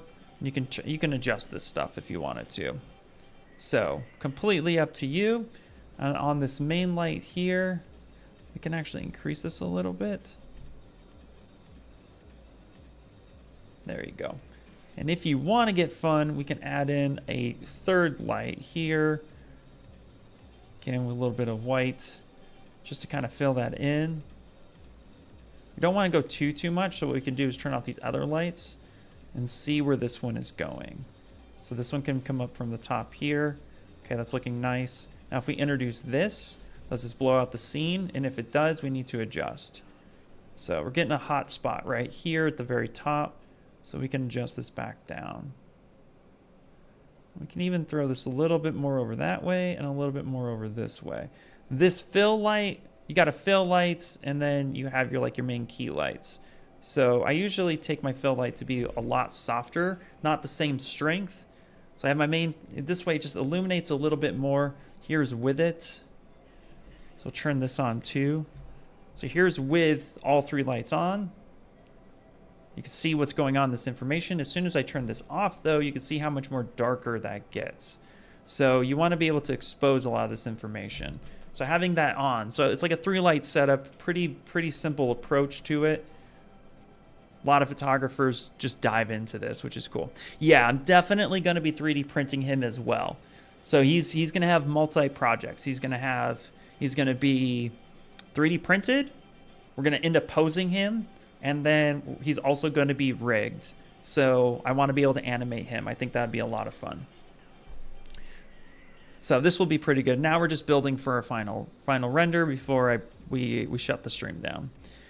And then here, now that we have something I like this pretty well. I think this is pretty good. So now I'm going to go here to BPR filters, and I'm going to turn on my noise, and I'm going to get one of my favorite filters was radial overlay, the modifier. And the reason why is it darkens the background and really separates your character from everything else. But you can choose to have a different color. So like we could put a dark blue in the background. It doesn't have to be black. So it can have a little bit more visual interest if you would like. So completely up to you on that. If we go back to our lights here for a second and go back on our rim lights, again, we can brighten this up a little bit. Yeah, there you go. That's looking a lot better. Now I like to add a little bit of sharpening and a little bit of Orton to this, which is nice. You could also bring in some fun little textures. So the other thing too is because, we're going to want some ambient occlusion, but we also want some detail depth. The other thing you can do is under render all the way at the bottom, because it's BPR rendering we're doing right now, we can turn on occlusion and get some intensity. So here's preview occlusion off and on. That's really going to make that pop. And that will be pushed into the render a little bit. So now this is with that preview AO turned on. which just gives you a little bit more, like I said, popped information. And that's kind of my setup here. That's actually not too bad. And then of course too, we have our perspective turned on, which is good. So let's go ahead and let's just save this real fast. So I'm gonna hit save. Okay, we got our main render. And then here, all we need to do is of course, come up here to our movie, come in, hit my document size, title, image, we'll turn that down. Don't need the logo popping in, but if you have a custom logo, you absolutely could bring one in, or you can just turn it off. And then, yeah, we're good to go. And then we can hit turn. So, all right. So that is going to be it today. Oh, actually, you know what? I'm going to, one more thing too. If you want to show off your, like if you want to do a color term, but let's say then you want to show off your geometry because you're like really proud of it and you like what's going on here, what you can do is turn on your wireframe. I'm going to lock this for a second. Turn on my wireframe and I'm going to drop it down to the lowest subdivision. Turn off your wireframe, turn that back on, and then step all the way back up. Oh my God, I just did that wrong. So step it down, turn it off and back on, and then step all the way back up. And then when you hit render, it's gonna show the wireframe on everything but the lowest wireframe on its own. So here, let's actually, we don't need this to be, yeah. Yeah, his body's actually pretty dense, which is pretty cool. There we go. So here we can actually say, come over here. Let's actually do this. Let's go subtool all high. Boom, make sure everything is at the highest resolution. Kick this one, turn this off, step this down, and then off, on, step this back up. So now when I hit render, it'll show the lowest version of that. And then I can even turn off fill. So now it's just showing the wireframe. And actually what probably happened on why the body looks so dense right now is because I did a mirror and weld on it. And I think it's still kind of that method. So actually here's what we could do to fix that here. Let's come in here real quick. I'm gonna unlock this just so I can see what's happening. Because I have this nice high topology here. So I'm gonna go ahead and do this. I'm gonna step this down to the lowest. I'm gonna delete. I'm gonna subdivide, subdivide, subdivide. And then I'm gonna project my details back. I'll actually subdivide one more time. I'm gonna just project all my history back on this.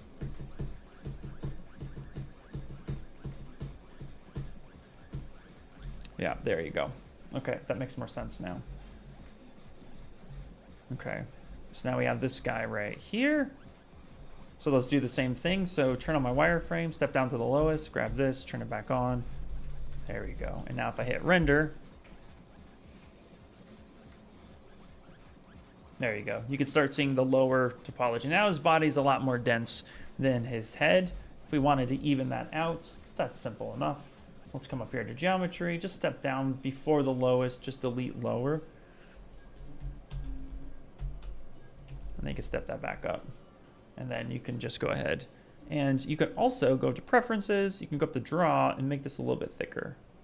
Make those lines thicker. There you go. Boom. Now we can see a lot of this wireframe. So we can render out everything and show our wireframe, show what we're going, hiding nothing, which is fun. So I'm gonna go ahead and hit save. And what's also fun too is if you wanted to show like the wireframe and like a clay render, you can literally turn off all the color, make sure you're on pure white, and then you can just pick like a matte cap or something like that, right? Or a standard material actually. No, matte cap should work out fine. Yeah, there we go. Just turn on the matte cap. And then wireframe. And then that will show the matte cap with everything. So you can do it that way too. So you can turn off the wireframe, get all the color information back on, pick whatever material you're rocking, which I think we were rocking normal skin shade 4, and so forth. All right, there goes my rants for the day. I'm gonna go ahead and actually, was this skin shade 4 or was it this one? I think it was this one. Ah, 60, yeah, it was this one. All right, great. All right, everybody, that's going to be it. Are you going to have another ZBrush process like this from start to finish, not too far in the future? Yes, absolutely. Yeah, this is what I basically do. I come in and I actually do full projects because I think it's important to have a series of them. And this, we did all of this start to finish. Not a single piece was done off stream. And actually, that's something I want to do, is actually put this all up as a full-on like start to finish series. So in total, I think we did this in about 3 to 4 streams, maybe-ish. So, and I go for about 2 to 3 hours at a time. So, you know, we're still, I would call this still very early stages if you're talking about like anywhere between 8 to 10 hours of work, you know, so this would be like equivalent of a day's worth of work for you. So yeah, but it is fun to go through this process. I super enjoy it, and hopefully you guys too. So, all right, everybody, that is it. I will be rendering out this turn, wireframe and all, to show them off on my Instagrams and stuff. So if you follow me on IR Sculpts, then you can get all the good stuffs and things. You can see all my stuff. But thank you guys for hanging out with me. I really appreciate every single one of you. It's amazing. Again, I'm here as the ZBrush master trainer for Maxon. We try to teach ZBrush and have fun with it and showcase how easy it is to just come in and create your stuff. And I have a lot of fun doing it, and thank you guys for coming in and hanging out. That being said, I will let you guys go, and I'll see you possibly next week. Next week should still be a stream, and then after that I'm in NAB. So if you're at NAB, definitely come by the Maxon booth and say hi, because we're going to be doing some fun stuff, like maybe some 3D printing stuff, and then so forth. So I will see you guys next week. All right, catch you guys later. Bye.